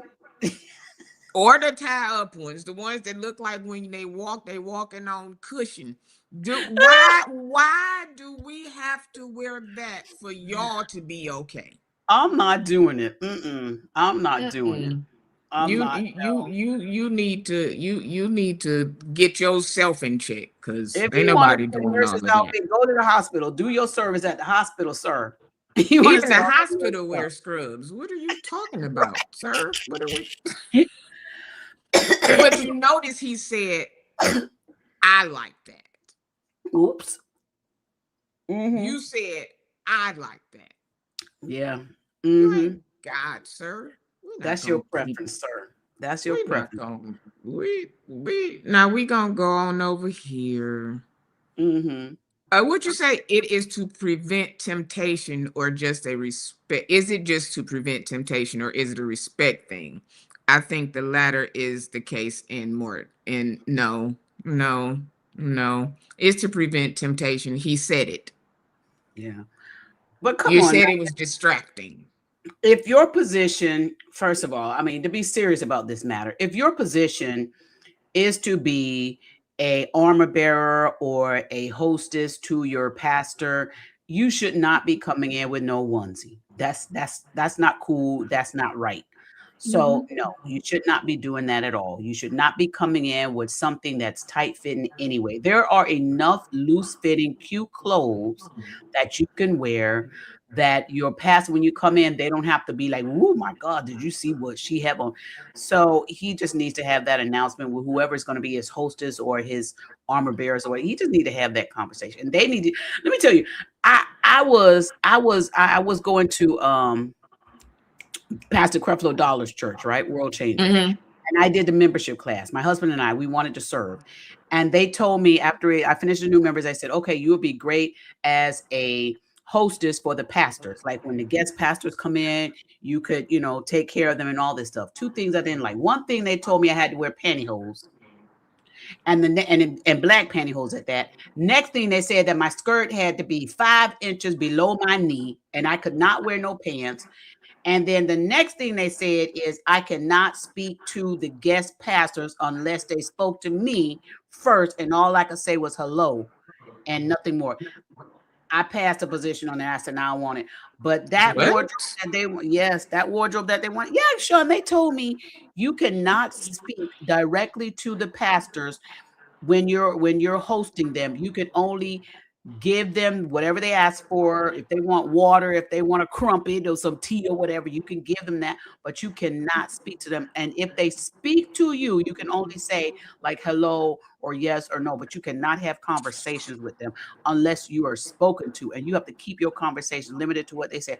I said, no, get somebody else to do it. This is not my assignment. I'm too much of a talker, and I don't wear pantyhose. I'm not coming in here with no pantyhose, and I don't have no tape measure to measure how long my skirt is. I don't even know where 5 inches below my knee is. How about you just make sure whoever you inviting ain't nasty? That if you know they got a certain temptation, then you need to have mother so and so be the nurse or something that week, because we not doing that's too much. NGL, that was another thing I saw. Tamala Mann. I don't know if it's me. Maybe I'm just old. I didn't see nothing wrong with her dress. Oh, I missed that one. I didn't see that one.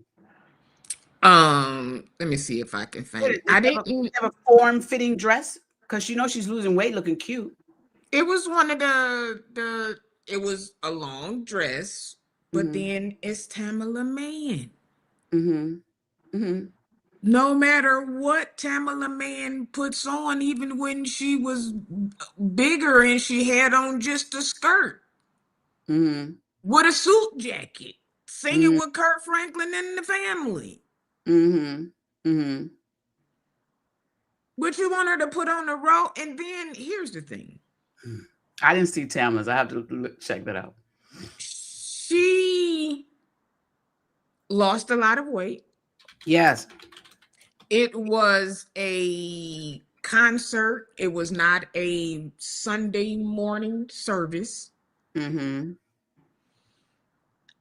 didn't see personally anything wrong with it. Okay. I don't know. Well, she's curvy. Y'all know she has a website, right? A clothing website. Yeah. Yeah, I think people going too far. People are going too far with these clothes and what people have on. Like in a minute, everybody just put on the robes when y'all do the concert. Kurt Franklin, put your robe on. They don't want to see your muscles. So if you are in Jamaica and it's 120 degrees, put you on the robe and get you one of them big Beyonce fans. Put it on the edge of the stage, and you just keep walking back and forth in front of that, because the people ain't gonna be satisfied. Because then if you let the girls go ahead and wear the sundresses, now we got another problem. Y'all gonna be like, I know what you got on up under that sundress. What do we wear? Y'all gonna leave Kurt alone. You know, I did commentary on that video when he went to Jamaica. The people told me he had on his shirt or whatever. I was like, do y'all know how hot it get in Jamaica? Y'all need to leave Kurt alone, because I had still Kurt hot in what he had on. I had Kurt Franklin's back that night. I was like, nah, man. I've been to Jamaica several times, and it's way too hot out there. To wear some dang old suit jacket. No, brother, no. Them Jamaicans known for them net shirts for a reason. It's hot out there in Jamaica. You hot with the net shirt on. You're hot with the net. You're hot with your skin on. So it's kind of one of them like skin on. That's hilarious. It's when you would listen, Vegas. Oh no. Oh my God, that Vegas heat is like none other.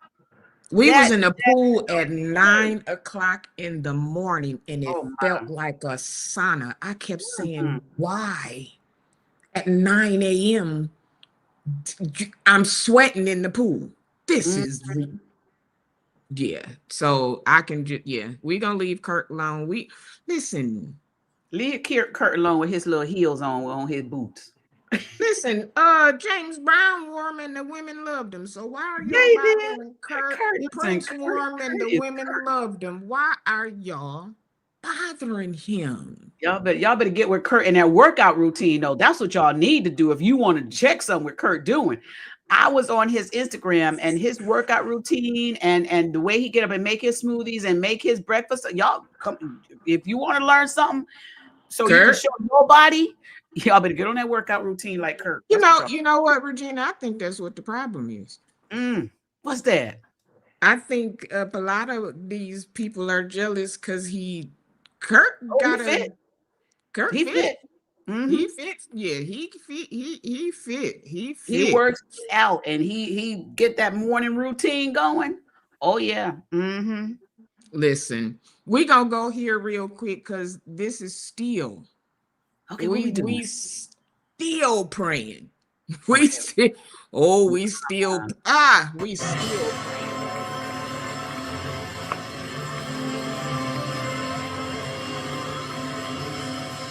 Yes, let's go down. Woo! Come on down, come on down, down, down, down, down, down, down.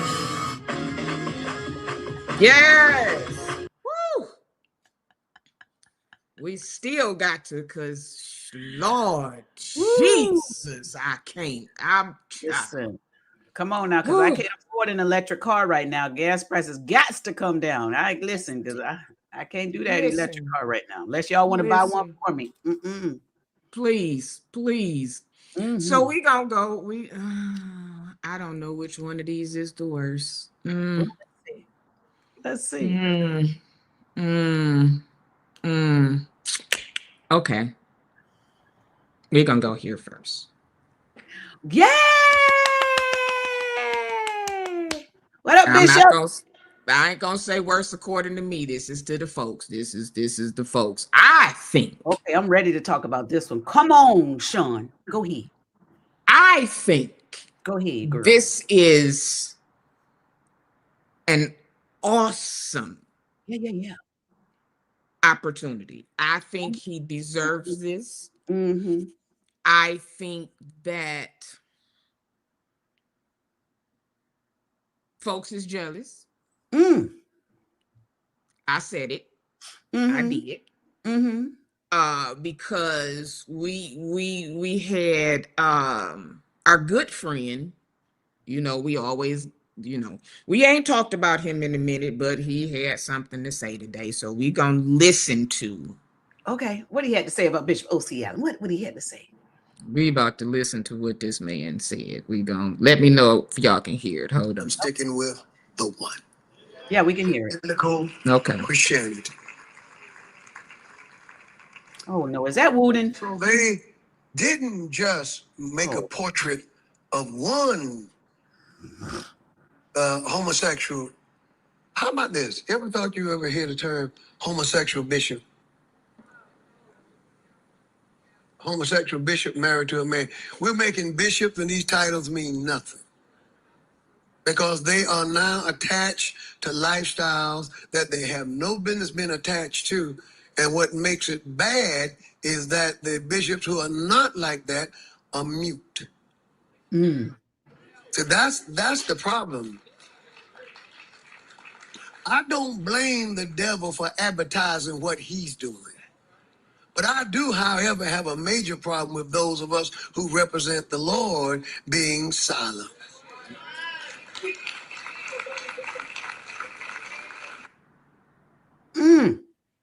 I don't know. Let's listen to the rest of it, because I'll say this. When it comes to certain things, I agree. He's right. But let's listen, because I'm going to come back with it. Okay. If we are called to be light, that is what Jesus said, then we're called to influence the culture. We're called. The only time the saints do not go counter culture is when the culture is following God. Amen. Our church has been involved. Do you notice when he be saying stuff, his congregation is silent? Have y'all ever noticed that? It's either silent or his 3 cheerleaders. Oh, not the 3 cheerleaders. Oh my God. Oh my God. I'm gonna tell y'all my thoughts on this. Y'all just hold tight. I'm gonna move on over to this one. And when I did this, and I laughed, because no matter how many times we still talking about O.C. Allen, right? Yeah. Okay. No matter how many times I downloaded this, it still came out crazy. Okay. So we're going to listen to this one talk about it. Right, Donat. I like your This comment. is not about hate. Come This on, is Rob. not about attacking people. This is about what happens when we start celebrating what God never approved. Because now we got a situation where a college with Christian roots, a place with a chapel, a place connected to Dr. Martin Luther King and his legacy, is making a move that forces us to ask one question. Are we still following scripture or are we following culture?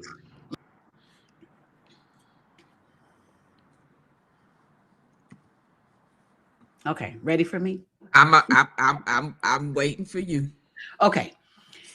The reason why I love that Bishop O.C. Allen is being celebrated is because of the work that he is doing. I know a lot of people don't like the stance that he is a bishop and he is an affirming gay bishop. He's married to a man. He does have a first man that is his spouse. But here's the thing that I want the church to understand. And the reason why I want to remind people why I am cheering for this man, because what Bishop O.C. Allen is doing is he is still saving lives. And the reason why I say that is because I believe his congregation may be filled with so many people who have been rejected from other churches. They want to serve, they want to go in, they want to be a part, but they have been rejected. And what I believe is Bishop O.C. Allen has received the rejected and he's caring for them. He's nurturing them. He's taking care of them. And so where the church, a lot of people want to condemn this man because they don't like him having the title. They don't like him preaching. They don't like that. I get that also. But what the church has to also understand is this man is taking care of people that have been thrown away. Say that. And so because he is doing that, I celebrate him. I saw the show Pose. I don't know if most of y'all saw that. This is how I keep up with a lot of my LGBTQIA plus situations and stories. I watch the programs because I want to know. I watched the series Pose. And one of the things I found is that the church and parents and relatives and neighbors and co-workers and everybody that say they love the Lord, all those people that's going to fit into what I'm about to say, y'all will throw away a person from the gay or lesbian or bi community. Y'all will throw them away and then expect no one to reach down and pick them up and help them. I don't understand that. And then when somebody reaches down, picks them up and help them, now you want to condemn that person. Well, that to me is still considered the Good Samaritan. I don't understand it. I still consider that the Good Samaritan. So if you don't like that this man is preaching, you don't like his church, and listen, and I like Rock Leach. Rock Leach and I have even communicated via emails and texts, and I like his wife too. I like them. But sometimes we get so caught up in it don't look holy that we're not realizing that they are still taking care of sheep that the church sent out to the slaughter. And so I love the man that he's been celebrated for the work that he's doing, because he's doing this work even based on all the opposition he's getting from people that say they love the Lord. So the man's been fighting long out here in these streets. He's been fighting for these children. He's been fighting for you. He's been fighting for the people that's there. He's been fighting to protect them. So though you may not like that he's a person that you feel like, oh, he shouldn't be a pastor because he's gay. I understand you may not like that.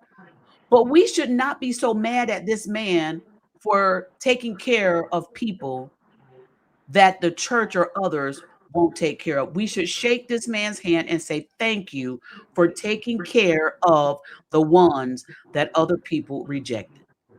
You don't have to like his position. You don't have to like that part. I get that. I get that part.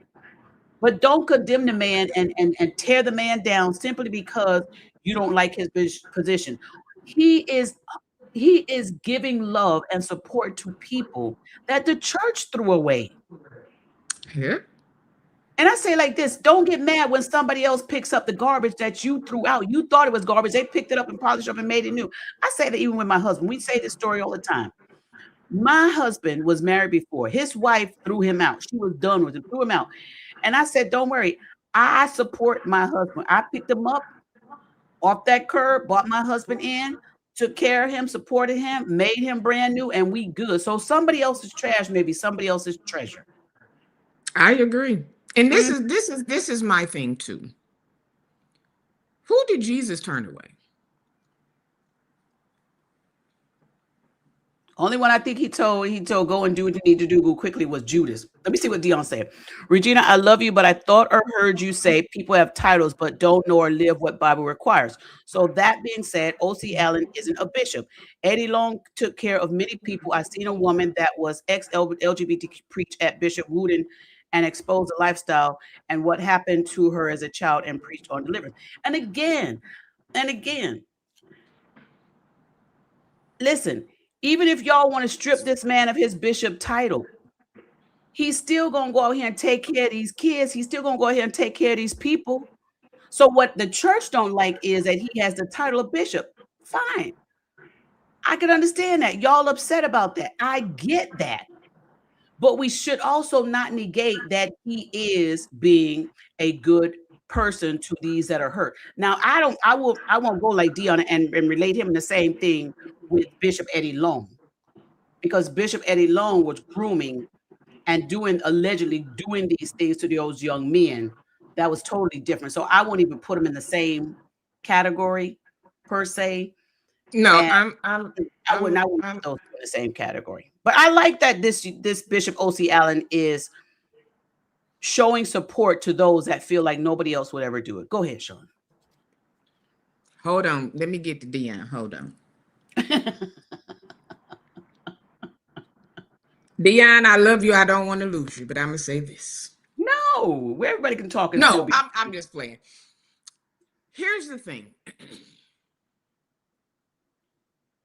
First, like Regina said, he has given opportunities to people who were hurt, lost, depressed, on their way out of here, thought they had no place. There are people who love to sing. There are people who love to direct. There are people who love to preach. There are people who love to. God uses whom he wants, not who we think. Because there's a bunch of folks that I'm like, I'm just child, but I don't go there. Right. I don't, when they come in town, I don't go and see them. When they on the YouTube or wherever, I don't see them unless I'm scrolling. I don't click on them because that's not for me. But when you see someone like Bishop O.C. Allen, the first event that I went to that Bishop Allen had was about 5 years ago. Okay. And when I saw all of the people there, and you can see that they actually love the Lord. When you talk to them, they talk about Jesus. It exudes out of them. When you see people working, he's hired people that jobs won't hire. Right. He's taking the throwaway. Giving people opportunities on television or in YouTube series or in producing and writing and all of these things that nobody else would. And it's not just the LGBTQ community. Right. That's what people are missing. It's not just that community. This man and First G, they help so many people during the week. This is not just a Sunday thing. This is not just a show thing. Half of the stuff that they do, they don't even show. Right. They don't. And regardless to their lifestyle, take their lifestyle out of it. What are they doing for the people? I said the same thing about the Clark sisters. Y'all mad because they go into these spaces, but they go into the spaces that need to be gone into to let these folks know Jesus loves you. It's not my responsibility to say you ain't saved, you need to be delivered, you need to do this, you need to do this. That's not my thing. My thing is to show you Jesus. And let Jesus do the rest. Now, I'm gonna say something about this ex-lesbian. Everybody has a different story. Some people have been abused as children, and they chose the lifestyle. There are some people who chose it because they didn't feel protected, or they felt abandoned, or they felt a certain type of way towards the opposite sex. So sometimes it's easy for a person to say, okay, well, yeah, I didn't did this, so I'm gonna go in. That's not everybody. Yeah. And you can't say because there's one ex-lesbian who had this trauma in her life and decided to change back. That's not everybody. It's not everybody. I'm gonna keep saying it. Speaking from a person, I spent at least a good 5 to 7 years begging any altar line that was there. I was probably the first out of 3.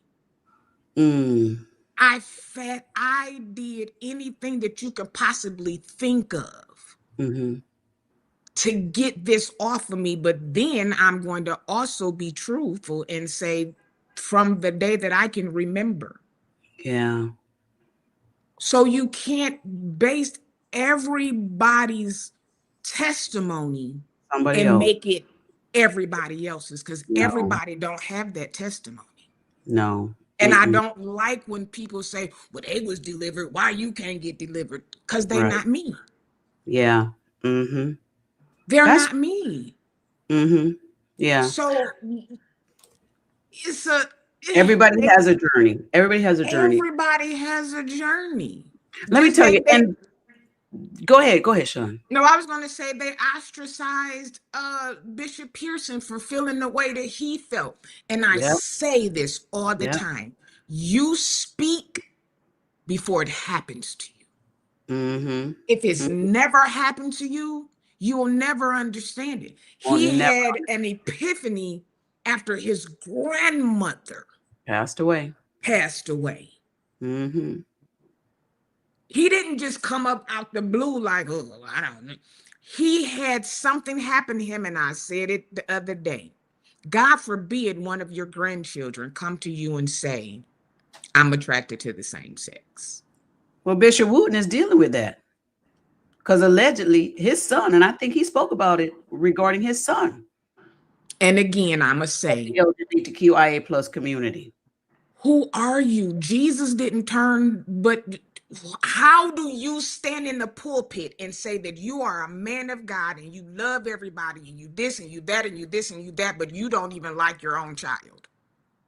Well, here's the thing that people have to understand when it comes to the church and the LGBTQIA plus community. I think we have to understand that they need somewhere to go. And the issue is, again, the churches, not all of them, but the ones who fit what I'm about to say, have closed their doors to these individuals. They make them feel uncomfortable when they come in. They don't accept them a lot of times when they do come in. So when somebody receives them in, we should not be getting upset if that person, and again, I don't believe Bishop O.C. Allen is physically harming them. I don't think he's physically doing anything wrong to them. I don't think he's doing anything. I think he is caring for them. But I understand, and let me put my church people. I understand y'all's anger because he carries the title bishop. Because biblically, bishop, you're not supposed to be from the gay community. I understand that part. But what I have to also what y'all have to also understand is he is still somebody that cares for people. And that's basically what bishops and pastors do.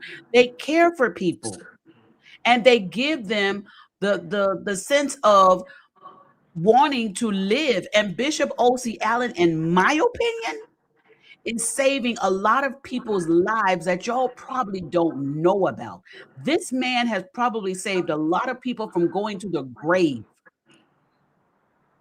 And so, church people, even though you don't like it that he's got the robe on, y'all don't like the robe, you don't like that he's married to a man, I get it. But can we at least celebrate that this man is saving lives that the church is not saving?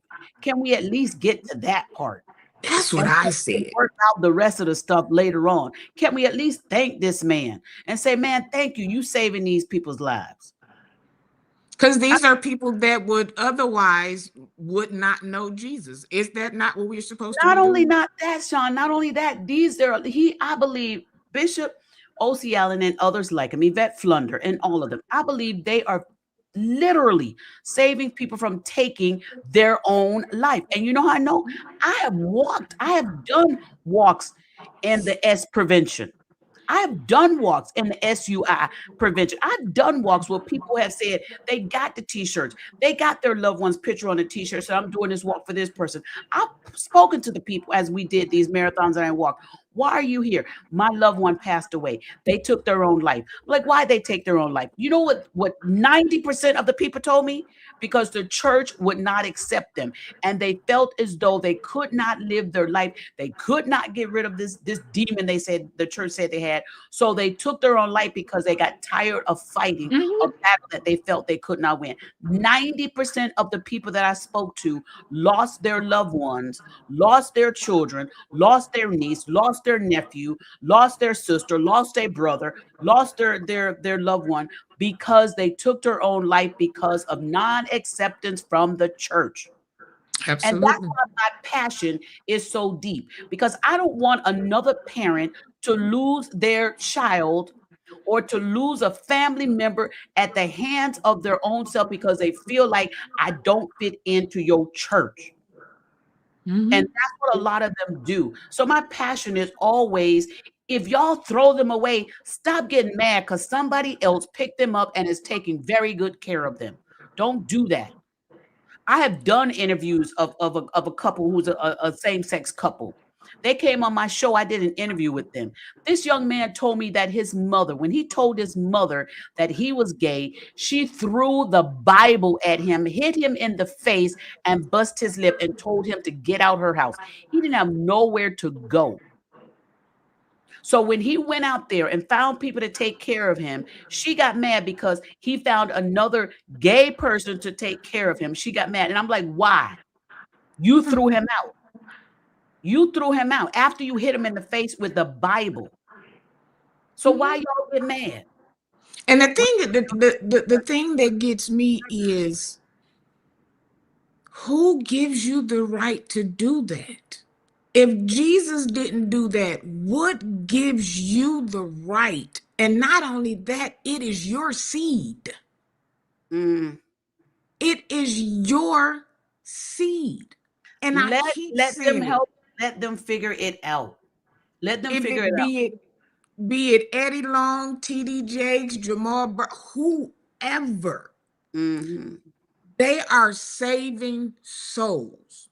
Let God deal with them. But that's the thing, Sean. The church don't see them as saving souls because of who it's coming from.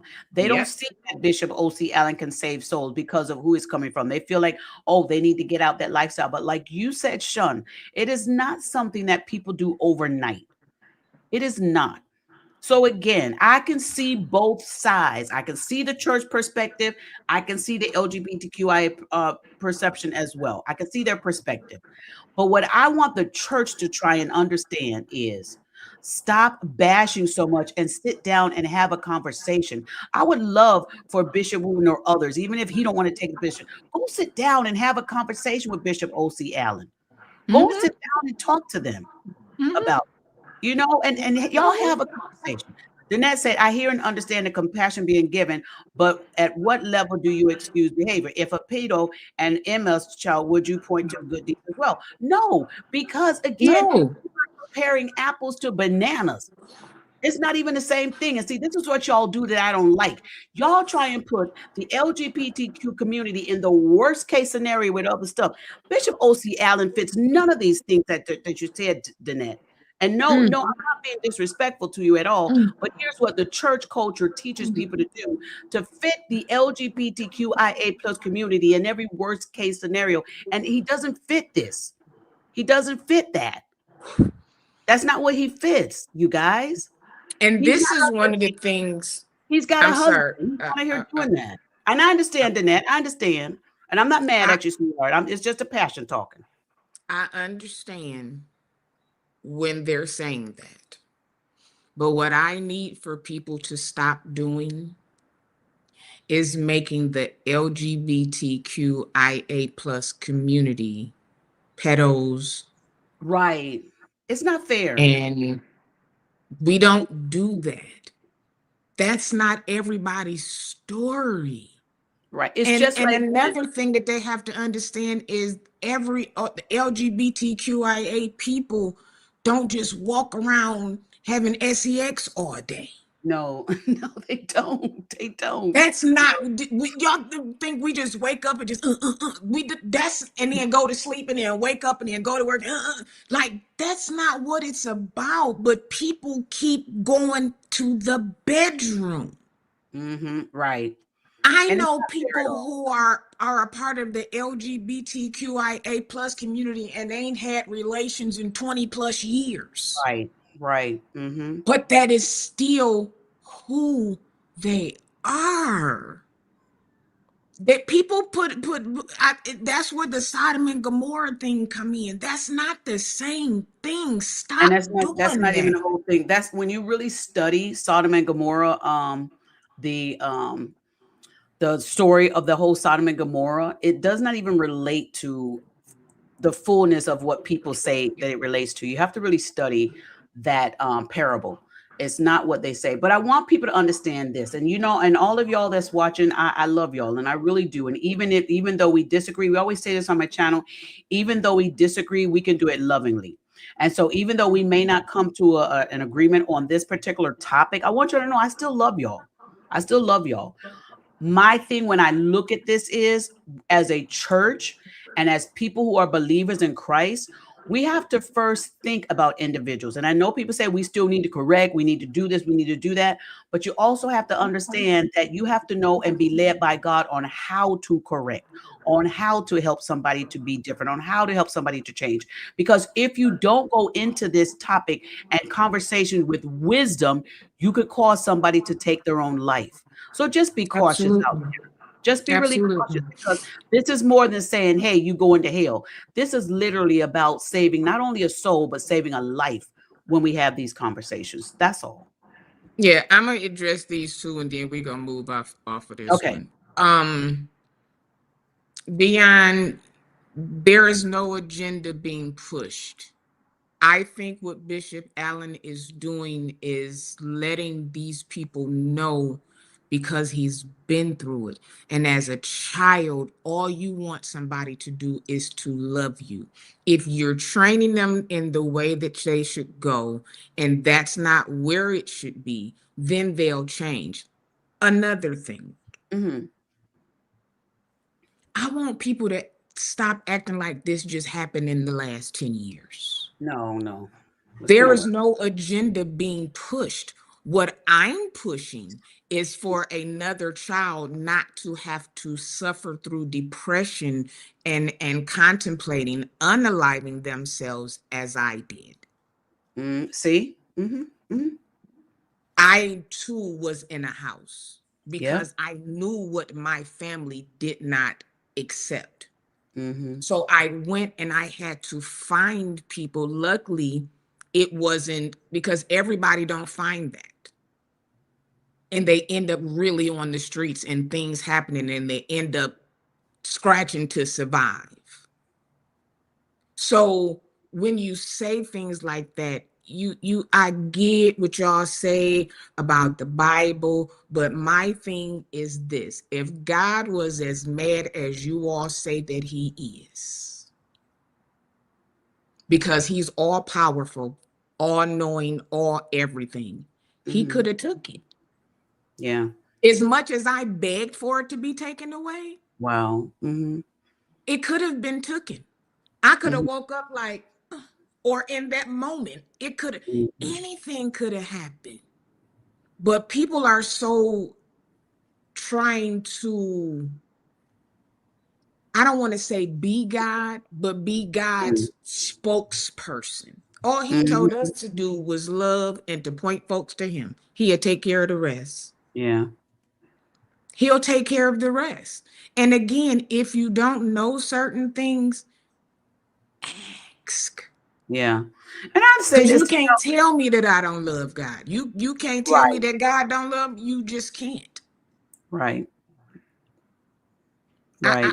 I just can't. And there are so many. Is 10 commandments? Yeah. And y'all on 2? Come on now. And everybody can be forgiven. Like I think it's didn't like her comment earlier, with people who have done stuff, all even the worst of the worst that you could do, God can still forgive you. He still can forgive anybody. He's God. It's his heaven. We don't get to put nobody there. We don't get to put nobody in hell. We don't get to do that. So yes, God's choice. God can do what he wants to do. But I just want people to have conversations with individuals. Like I said, Bishop O.C. Allen, he's not my bishop. But it does not mean just because he's not my bishop that I don't like the work that he's doing.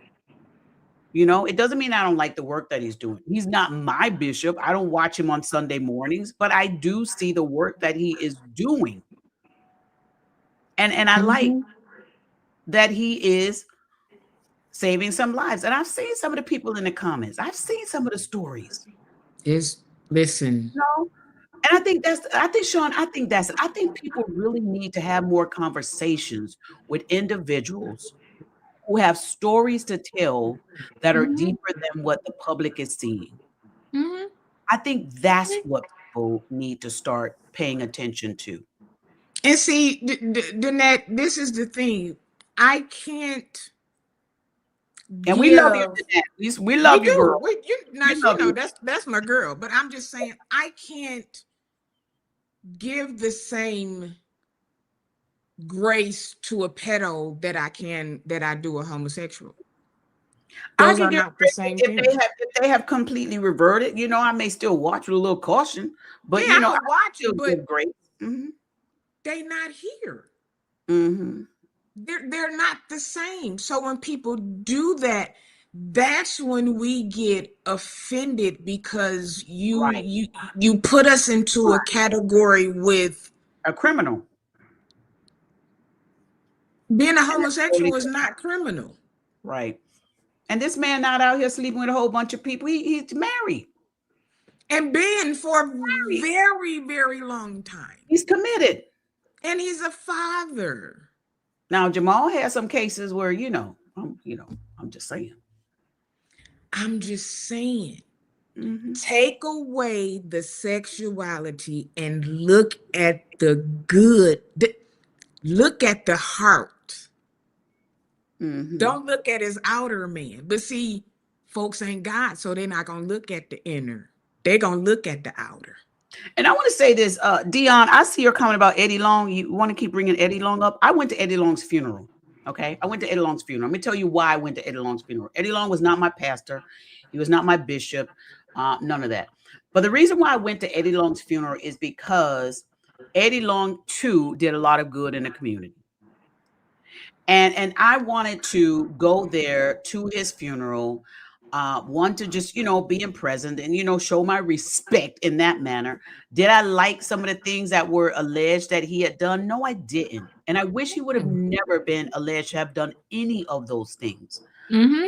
But again, Dion, it did not take away, in my opinion, it may have taken away in other people's opinion, of the good that he did. The people that spoke at Bishop Eddie Long's funeral and said of the things that he had helped them with, that's why it's so bad. I mean, it's terrible when people who are leaders and they turn out and they have these terrible blemishes that kind of corrupts all the good that they did. But again, I went to his funeral because I wanted to show respect for the good that he did. I didn't go to his funeral because I wanted to celebrate the bad that he did. I'm a person, I could separate the two. I could still respect you and you know, and dislike some of the things you've done. I can do that. And that's me. And maybe everybody else is not going to be like me. But I could see the good that you did and pray that you get your bad worked out. Dion, what's wrong, love? Because you going hard on long and listen. Don't worry about Dion. Dion. There is no. Yes, Kanik. This is what I want people to understand. There's not a church on this earth that does not have gay people in it. No, they've been. I don't care time. What you want to call it. I don't care if you want to call it affirming. This is a new word because now we're affirming things that's been there all the time. These new things they affirm it, whether you know it or not. Even Bishop Wooden, they're in your church. They're in your church. Trust me, male and female. I remember I was watching, I forgot whose service it was, and the young lady put her arm on the seat. We don't do that in here. I saw that. Oh my God. Oh my, that was hard to watch. Wow. Who said that they were doing it in that way? There's been a lot of times where I didn't throw my hand back regardless to who was sitting there. It's not a intimate thing. Yeah, I saw that. Again, that's in here because you saw who it was. You automatically just assumed that they were trying to be intimate. Again, bedroom. Yeah. We shout. You don't deserve to shout. Huh? You don't deserve to praise the Lord. Who said that? Who? So yeah, I want to do a panel. I really want to do a panel. Yeah. With some LGBTQIA plus people, because people need to hear our heart. Yeah. Stay off between the knees. Because that's not what it's all about. Hey, Nicole. Yeah. That's like saying that heterosexual people, because they doing the normal thing, that they doing it all day. Don't. Yeah. I mean, if we really did a poll, and looked at some of these pastors and the wrong they're doing, the LGBTQIA plus community pastors would really be shining bright. Furthest thing. I'm just saying. From the truth. Yeah, but I think doing a poll and doing a panel on this conversation would be very important. I think it would be great if pastors went and sat down with each other and just had some conversations. I think that would be wonderful to do. I really do. Yeah. So this is gonna be our last one. This is the funny. It's funny and it's stupid. Who told y'all to come out? These babies. This here. So let's see. Where do we start? I'm gonna start this way, and then we're going to go to what happened. Okay.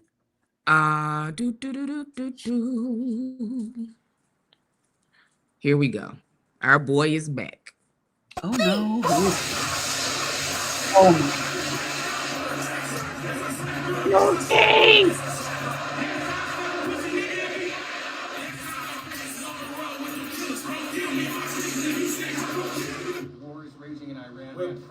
We're we're praying for all the soldiers and troops. That's great that you're praying, but how about all the kids that died when the USA hit the towers? It broke my heart. That is the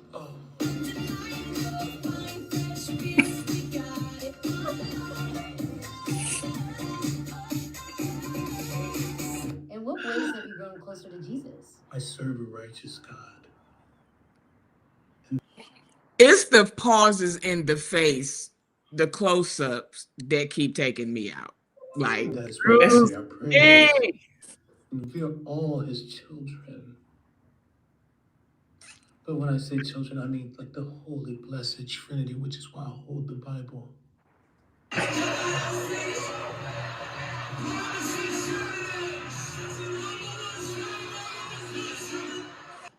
now I want y'all to pay attention to this, because what I'm gonna show after this is gonna go into why I'm showing this, the whole thing. I want y'all to look at Drewski, unless if y'all didn't see it, just look from head to toe, and then I'm gonna show you why I'm doing this.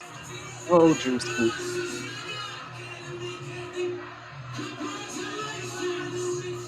Sweet cream foam chai ice matcha. And Bella will have all organic hot cup. Organic? Yes, everything organic.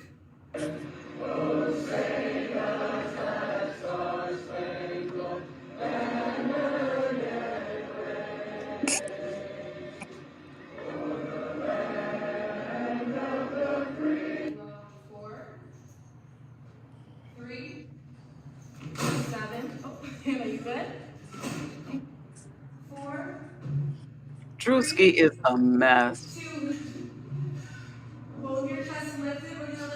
We have to protect all men in America, especially all It's white the man in the men bag for me. in America. Those are the boys that we care about in this country. America is built on their backs. Okay. I know folks is mad at Drewski, but listen. She mad too. She trying to sue him. She trying to sue him. Go ahead. Come on now. She trying to, she don't. I believe she don't file the lawsuit. And Drewski say, I ain't taking no video down. Come on If now. the video was accurate, if that was actually Drewski. Okay, now listen here. Oh my God.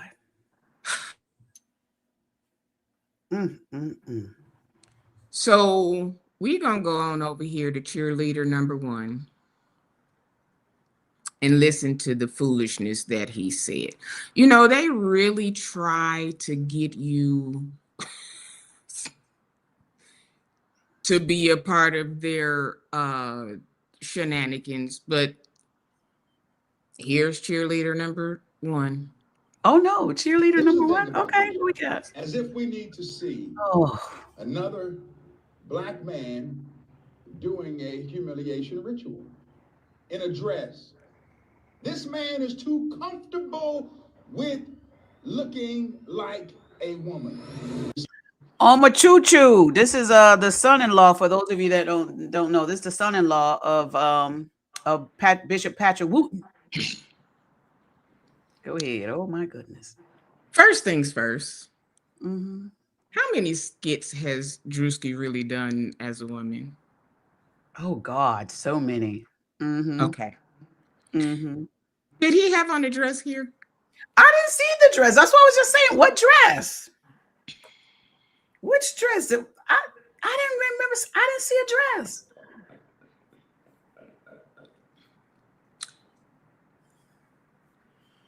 I love you too, Dion. You okay, Dion? Love you too. Dion, did you say that's the homie? Oh Lord. Let's listen to the rest of what he said, and then we're gonna get into it.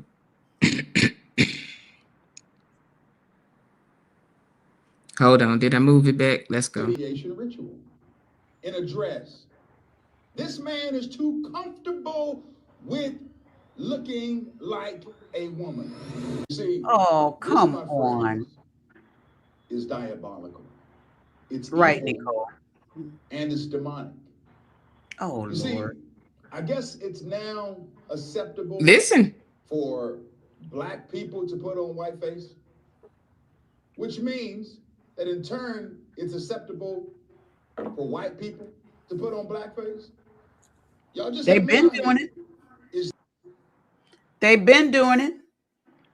White people been putting on black faces since way before now. Check your history. But here's the other thing.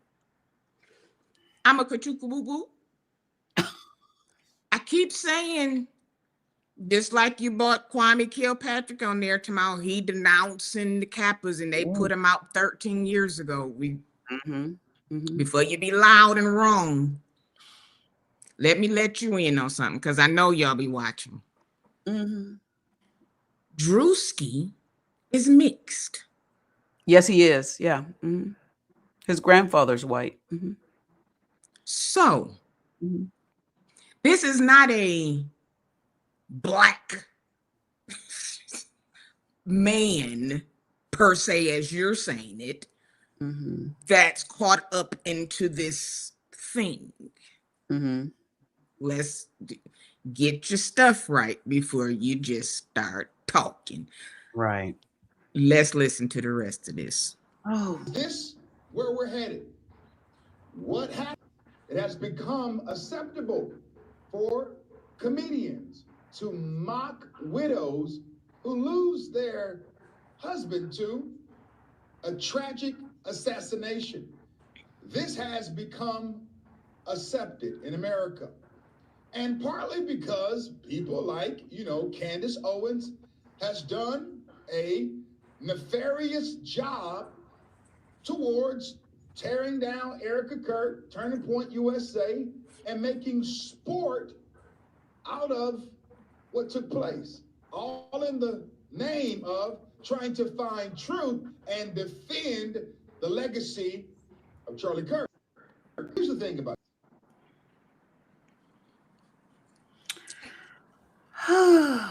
Okay. I'm going to let you. Here's what I have to say. Drewski does his stuff based on what he finds comical. And those who want to laugh, going to laugh. Those who want to oppose, going to oppose. I don't believe that Drewski was trying to make any fun at her losing her husband. That's how a lot of us came to know her, because she lost her husband. A lot of us did not know who she was. But I don't think he was making fun particularly at that.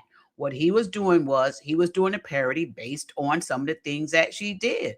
Now, she's going to probably try and relate it to that. And probably if you didn't like somebody, you would probably try and do that as well, related to the worst thing that, that happened to you. But I would say this. If you don't like it, then you don't have to like it. I mean, but to go so far as to say you want to sue this man because he did a parody, about you, we'll just have to see what the courts have to say. But some people don't like being talked about. They like to talk, but they don't like being talked about. Why is he not talking about any of the things that Erica Kirk has said?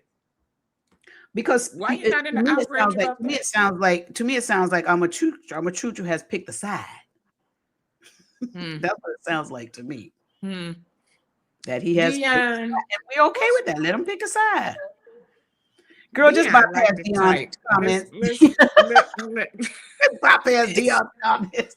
Oh, Dion, honey. But you know what? If Drewski loses this T-Mobile thing, I think it's gonna be an uproar. Yeah, it will be, because what T-Mobile have to also understand is just like a lot of people are opposing Drewski or and their T-Mobile holders, carrier holders, there's a lot of people that are for Drewski that are T-Mobile holders as well. So T-Mobile just got a lot of business from AT&T when AT&T went down for those day or twos or whatever it was. A lot of those customers went over to T-Mobile. So, if T-Mobile is gonna have to make that call on what they do, but she has the right to sue who she want to sue. That's her opinion, her thought. Everybody can sue whoever they want to sue. That's their opinion to do that. But T-Mobile, come on now. No, but everybody always has that thing where you got to be careful with your endorsements, but you got to understand, why did T-Mobile hire Drewski, and are they willing to ride with Drewski on this? Because this is big. It is big because of who she is. But I mean, Drewski has made commentary on the president, and you ain't see him trying to sue. That's what I'm saying. Y'all are making this. I'm so tired of humans. I don't really know. I'm tired of humans. What? Because it's like society has gotten so soft now. Mm-hmm. Like I can't even say I understand, because the way I'm a choo talking, this is diabolical. You're making a mockery out of what?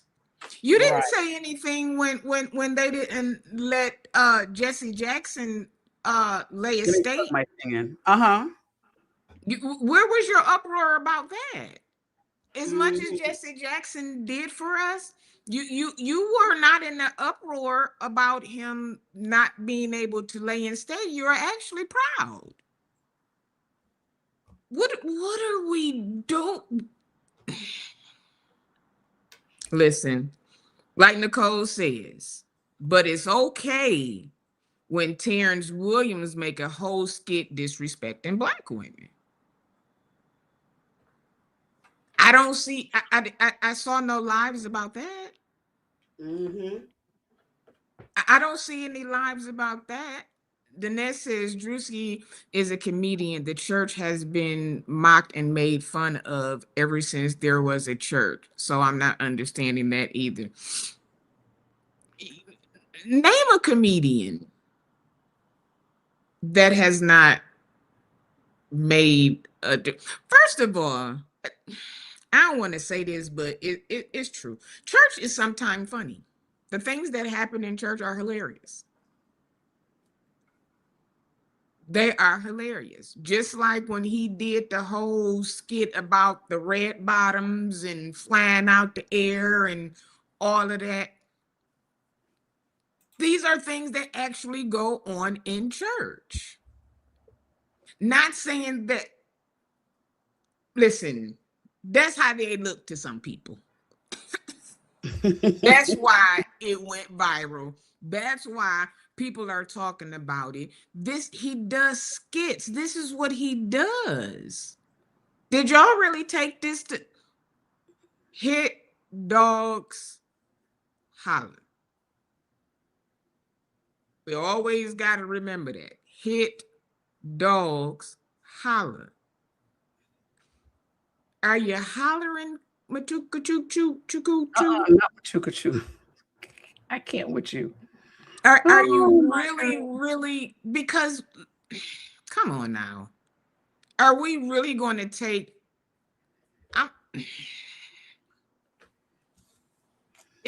well, it is what it is. Listen, Nicole said churches write their own jokes, black, white, or whatever. You have to, with what's going on. You have to have some type of laughter. Nowhere in that skit did I see Drewski mocking Charlie Kirk's death. No, he didn't. And I think I heard online that he even made that statement, if that was actually him, because y'all know AI is running rampant out here. Oh, he posted it on his page. It was him. Yeah, but it's because of how we began to know her, who she is, and so she don't feel that she should be talked about like that. And a lot of people, agree with her, including the gentleman you just had on the screen. And so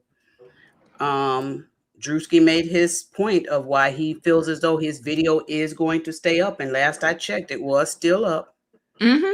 It's still up. I checked Mhm. before he came out. Yeah. I think this what I think is this. It's social media. He's a Mhm. comedian. He Mhm. makes jokes about everything. Yeah. Some of them pastors ain't Everything. like when he did that joke about church, but some of us thought it was hilarious and some people didn't. So But where was the lie in what he said?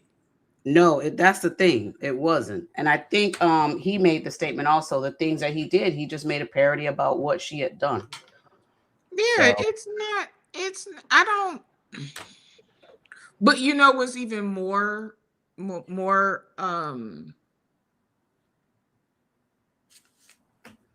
bothering what's that? is the people that are siding with her. Yeah. Well, a lot of people didn't like what her husband stood for, and a lot of people did, you know. But it's My channel, yeah, us. yeah, but my channel, we did not get into that whole story. And I told my team, spiritually, I didn't want to touch that story. And so that's why we didn't even mention anything on my channel with that story, because I knew spiritually, I said, this is not us. But a lot of people were siding for her, and a lot of people were, I mean, siding for her husband, and a lot of people were not. And the culture, it wasn't a culture thing, it was a people thing, because he got people from, from our culture was sided for him too, and also disagreed. So, you know, And that's why I was telling people the other day, you have these people that scream, I'm independent. Yeah, but you're independent and you still voted for her. mhm, Just because you're saying you're independent, that don't mean that doesn't mean anything.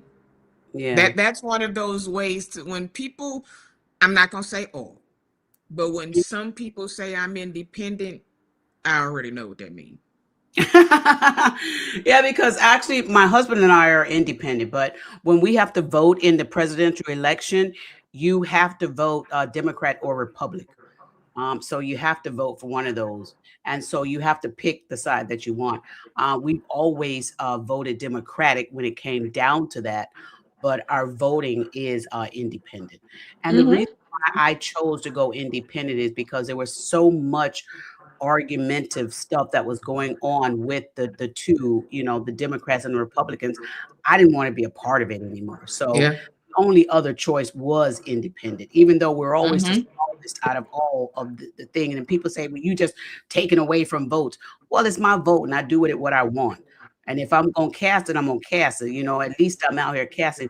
Other people out there, they're not. And some people don't want our independent. They don't want the independents to vote at all. And they're Yeah. like, you just wasting. But it's mine to do with what I want. But Mm-hmm. when it comes to, I think, the presidential and certain things, you have to. My understanding is you have to vote Democrat or Republican, especially when it comes to, I think, the presidential election. Yeah. And you have to watch. I said this earlier. You Hmm. have to watch what people don't say. Yeah. You Hmm. have to watch what people don't say. Yeah. Just because they're not, folks that don't speak against certain things make me nervous. Mm. Because if you're not speaking, are you agreeing? Ooh, that's good. A lot of people get on, why ain't nobody saying nothing when Bishop Wooden says, because a lot of people agree with him. So they're not going to come out and say anything against him Right. because they agree. Hmm. There's a lot of these people that agree with a lot of stuff that's going on. And instead of them saying, yeah, I agree, they don't want to look like the bad person, so they don't say anything. They'll let somebody else say it. I watch those too. I watched those Hmm. too. All of those people that didn't, I'm not going to say come out in defense of Dr. Carey, but those who did not say anything about what was said. Right. Right. It's not about her, it's what language was used in the pulpit. Ooh. Hmm. Nah, I'm gonna leave that there. Oh, Because I just heard another pastor just cussed the other day. They'll do that when they want to. I'm sorry, y'all. But I'm having then one of my monitors. I'm trying to get one of my monitors back up, so that's what I'm doing over here. Go ahead, Sean.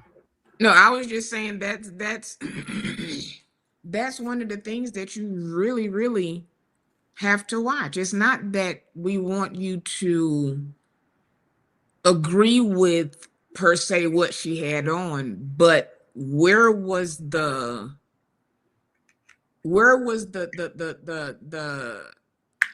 beating of the chest when it came to what he said? That's what has me. No, what pastor? There weren't many that came out and talked about what was said in the pulpit. Not necessarily everybody was talking about the dress, but what about how it was addressed? Oh, That's just my. I hear you, girl. All right, let me do this stuff down. Have my husband check that tomorrow. I'm not starting to. I'm just saying. I ain't starting on it, but these folks, you want to talk about the homosexuals, y'all. What about these cursing pastors in the pulpit? Ooh, child. Okay, because it's getting real loose now. It's been one every Sunday. Oh my For about the last month and a half, we didn't had a cursor in the pulpit. Filthy communication, ain't that what y'all said? Filthy communication. Oh my. They call another woman, first lady or not, a 304. That's filthy. To call another woman across the pulpit stupid and dumb, and yeah. But then I'm old school. I didn't. No, we ain't doing that. We nothing else I need to see. But let's see. What it's almost. Is it time for Jeff? Well, all right. Well, that was all I had. That was it for today. Well, I love it. That was it. Thank you. Now, reminder, you guys. Reminder. This that we're airing for Sean. These videos we've been sharing on Sunday nights are for Sean's channel. So y'all, all of y'all that are watching now, I've been putting periodically in the chat for y'all to go over, subscribe, like, and share to Sean's channel, because we will in the future, starting April, we're going to be streaming this on her platform alone. So if you all who are in the chat or who are watching tonight, if you have enjoyed this commentary and this show, y'all, if you want to continue to see this, you're going to have to go over there and subscribe to Sean's channel, okay? So starting April, I won't be streaming it from mine because I want y'all to go over there and support her. Support her, become a subscriber, like and share. Once a month, we'll stream it over here, to just, to share and collaborate. But this is part of what collaboration looks like. Sean has always supported my platform. And when she decided to get her own platform up, a team of us actually have been supporting each other. And it's been always very, very, good with us. So we have been supporting her back. And so we gonna ride over there to Sean's house, on Sunday. And listen, come on over. Come on, what they used to say with the feast of the table is spread and the feast come on of the over Lord now. is Come going on, at the table. That's at the table. Yes, that's the song listen. right there. At the table. Listen. And I've also put her link in the description of this video, her link, as well as I am Courtney Phillips link, because we're going to ride over to Courtney Phillips, house one day. Now, I will be putting in on my YouTube channel and on Facebook a post to let y'all know each Sunday as a reminder, we're going to be on Sean's channel or either on I Am Courtney Phillips' channel, just to support the ladies. And this is what support looks like. We can agree to disagree, but as long as we do it respectfully, but share each other's platforms. There's enough YouTube algorithm, enough YouTube space out here for all of us. If y'all think YouTube was only built for one person, all of us will be losing because Mr. Beast is winning. Okay. Mr. Beast is Okay. winning. But YouTube Listen. got enough algorithm and equipment and space for all of us. We just got to understand that. And don't be afraid to share. Yeah, yeah. And as soon as our girl Tarsha come, we gon' listen. Yes. We gon' and I keep telling y'all, this is not just Sundays.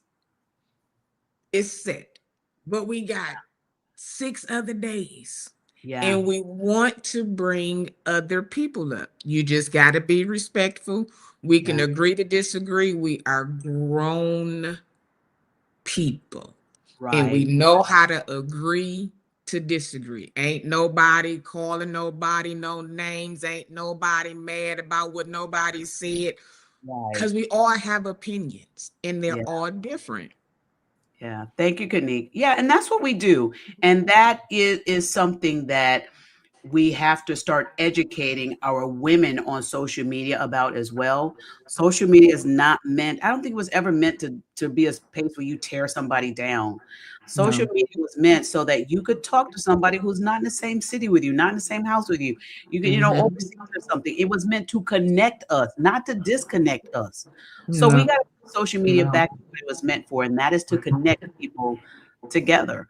And so I appreciate you, Sean, for even inviting me and our viewers to be part of this. Thank you, Dion, for holding down my Facebook channel over there. Thank you so much, Dion. Thank you, Dion. And I just appreciate all of the people that have been here in the comment section, all the viewers for supporting and sharing in all of this. Conversations have been great.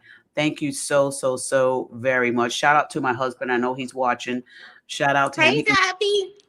Yeah, that my poppy, he can come and help me with this monitor in a minute. I'm gonna figure out what's going on with it. But thank y'all so very much. Thank you. Hey, my sister. Oh, Greta's in the chat too. Thank you, Greta. My sister Greta's in the chat too. Thank you, girl. She and Dion. Greta. Thank you, Greta. Pastor and I'm a wife. Yeah, we talked earlier, but we got a week ahead of us. We got a week ahead of us. Every channel is not for every person, and that's okay. You're right. That's You're right. right. You're right. And listen, beautiful hair on there. She's got so much hair. Oh my God, it's so pretty. It is so pretty. I'm waiting for JP to come up. We got Nicole. Listen. And again, Danette wants to come up too. Danette wants to come up. Danette got to. We didn't already. Yeah. And Danette, listen. And be you. When we're on these like if you listen, I'm not one of them. I'm not. As long as you don't keep posting it over and over and over and over again, please, if y'all have something, this is what community is for. Post it. Yeah. Danette sent me her stuff. I watched it. Mm-hmm. You know what I'm saying? Listen. I can't wait till you do a guys panel and have Dr. Ben Israel and what's the gentleman who's going live tonight? We've got to see his Josh. Josh. Yes. Josh, I watched your video one day when he had the panel on there. I think Courtney was on there, and I think Jesse was on there too. Josh has really great commentary on his channel. So yes, you got to do a guys panel. It would be great. Thank you, Dr. Ben Israel. I want to do something again. DM me on Instagram. I know a lot of people don't look at it a lot, but when we're live, it's easier to send like a mass notification in Instagram and then in Facebook and then TikTok. I don't really do the messages in, but if y'all want to come on, just say something. Say something to one of us. Everybody, listen. everybody has something. Everybody has something to say. Everybody has things going on. Me and Regina talked earlier and realized have been through. Yeah. You know what I'm saying? And sometimes you don't know what a person has been through until you talk to them. Yeah. And you We can know didn't know. We had no clue what we had in common. Right. And Right. just to have that small moment of God, somebody else understands. I know. I was like, Sean, you don't know how much, because I'm dealing with something with my brother right now. And when I talked to Sean, she had no idea. And she just asked, how you doing? And she told me about something one of her family members dealt with that my brother is dealing with right now. And so, this is why, community is important. We can laugh, we can joke, but when you get to meet a content creator and you can have a conversation with them off screen, a private conversation, that's when you know you've met what community is supposed to be like. Yeah. And so when you come on people's channels, you guys, you have the moment to be on something that they're building. This is their brand. Respect it. Respect it and also protect it. Okay, because it's something that they've worked hard for. We work hard at this. I've been doing my channel since I think 2009 or 2019 or something like that. We work hard at this. So you can have your opinion, but respect the person's channel and respect the person. Right. But I always tell people when they come on my channel, be you, but just respectful, but be you. Because I don't never like robots. I'm not a robot type of person. You don't have to agree with me. All I ask is that in your disagreeing, disagree lovingly. That's it. That's it. That's it. Yeah. Breeze, I pinned everybody. I pinned Josh's channel. So Thank you. there you go. We gonna get on the buses and ride on over and We going to support Josh. our people. That's Yes. what we do. I know a lot of we'll talk later. Folks don't like that we support each other. Big, small, in between, all. Okay. We support each other. Thank you, JP. So listen, I'm saying goodnight to my YouTube tonight, but I have enjoyed the show. Being a judge is not my ministry. Man, either. Man, either. So we go. Any last words, Pastor Regina?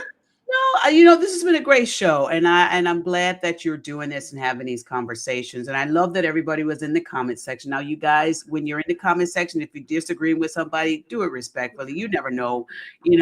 Somebody may take what you say and misconstrue it, or maybe they spot on with what you said.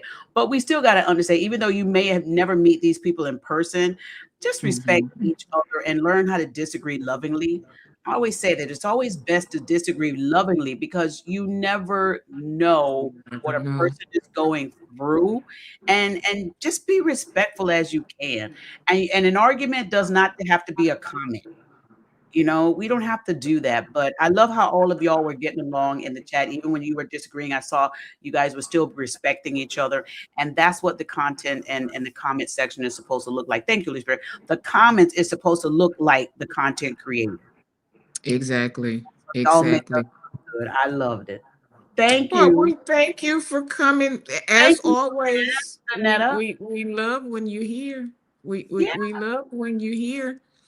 We love when you're here. Dr. Bean, DM me tonight. Yes. DM me tonight. Here is I'll text you Dr. Ben's number. okay. I'll text Here's you the his net. number.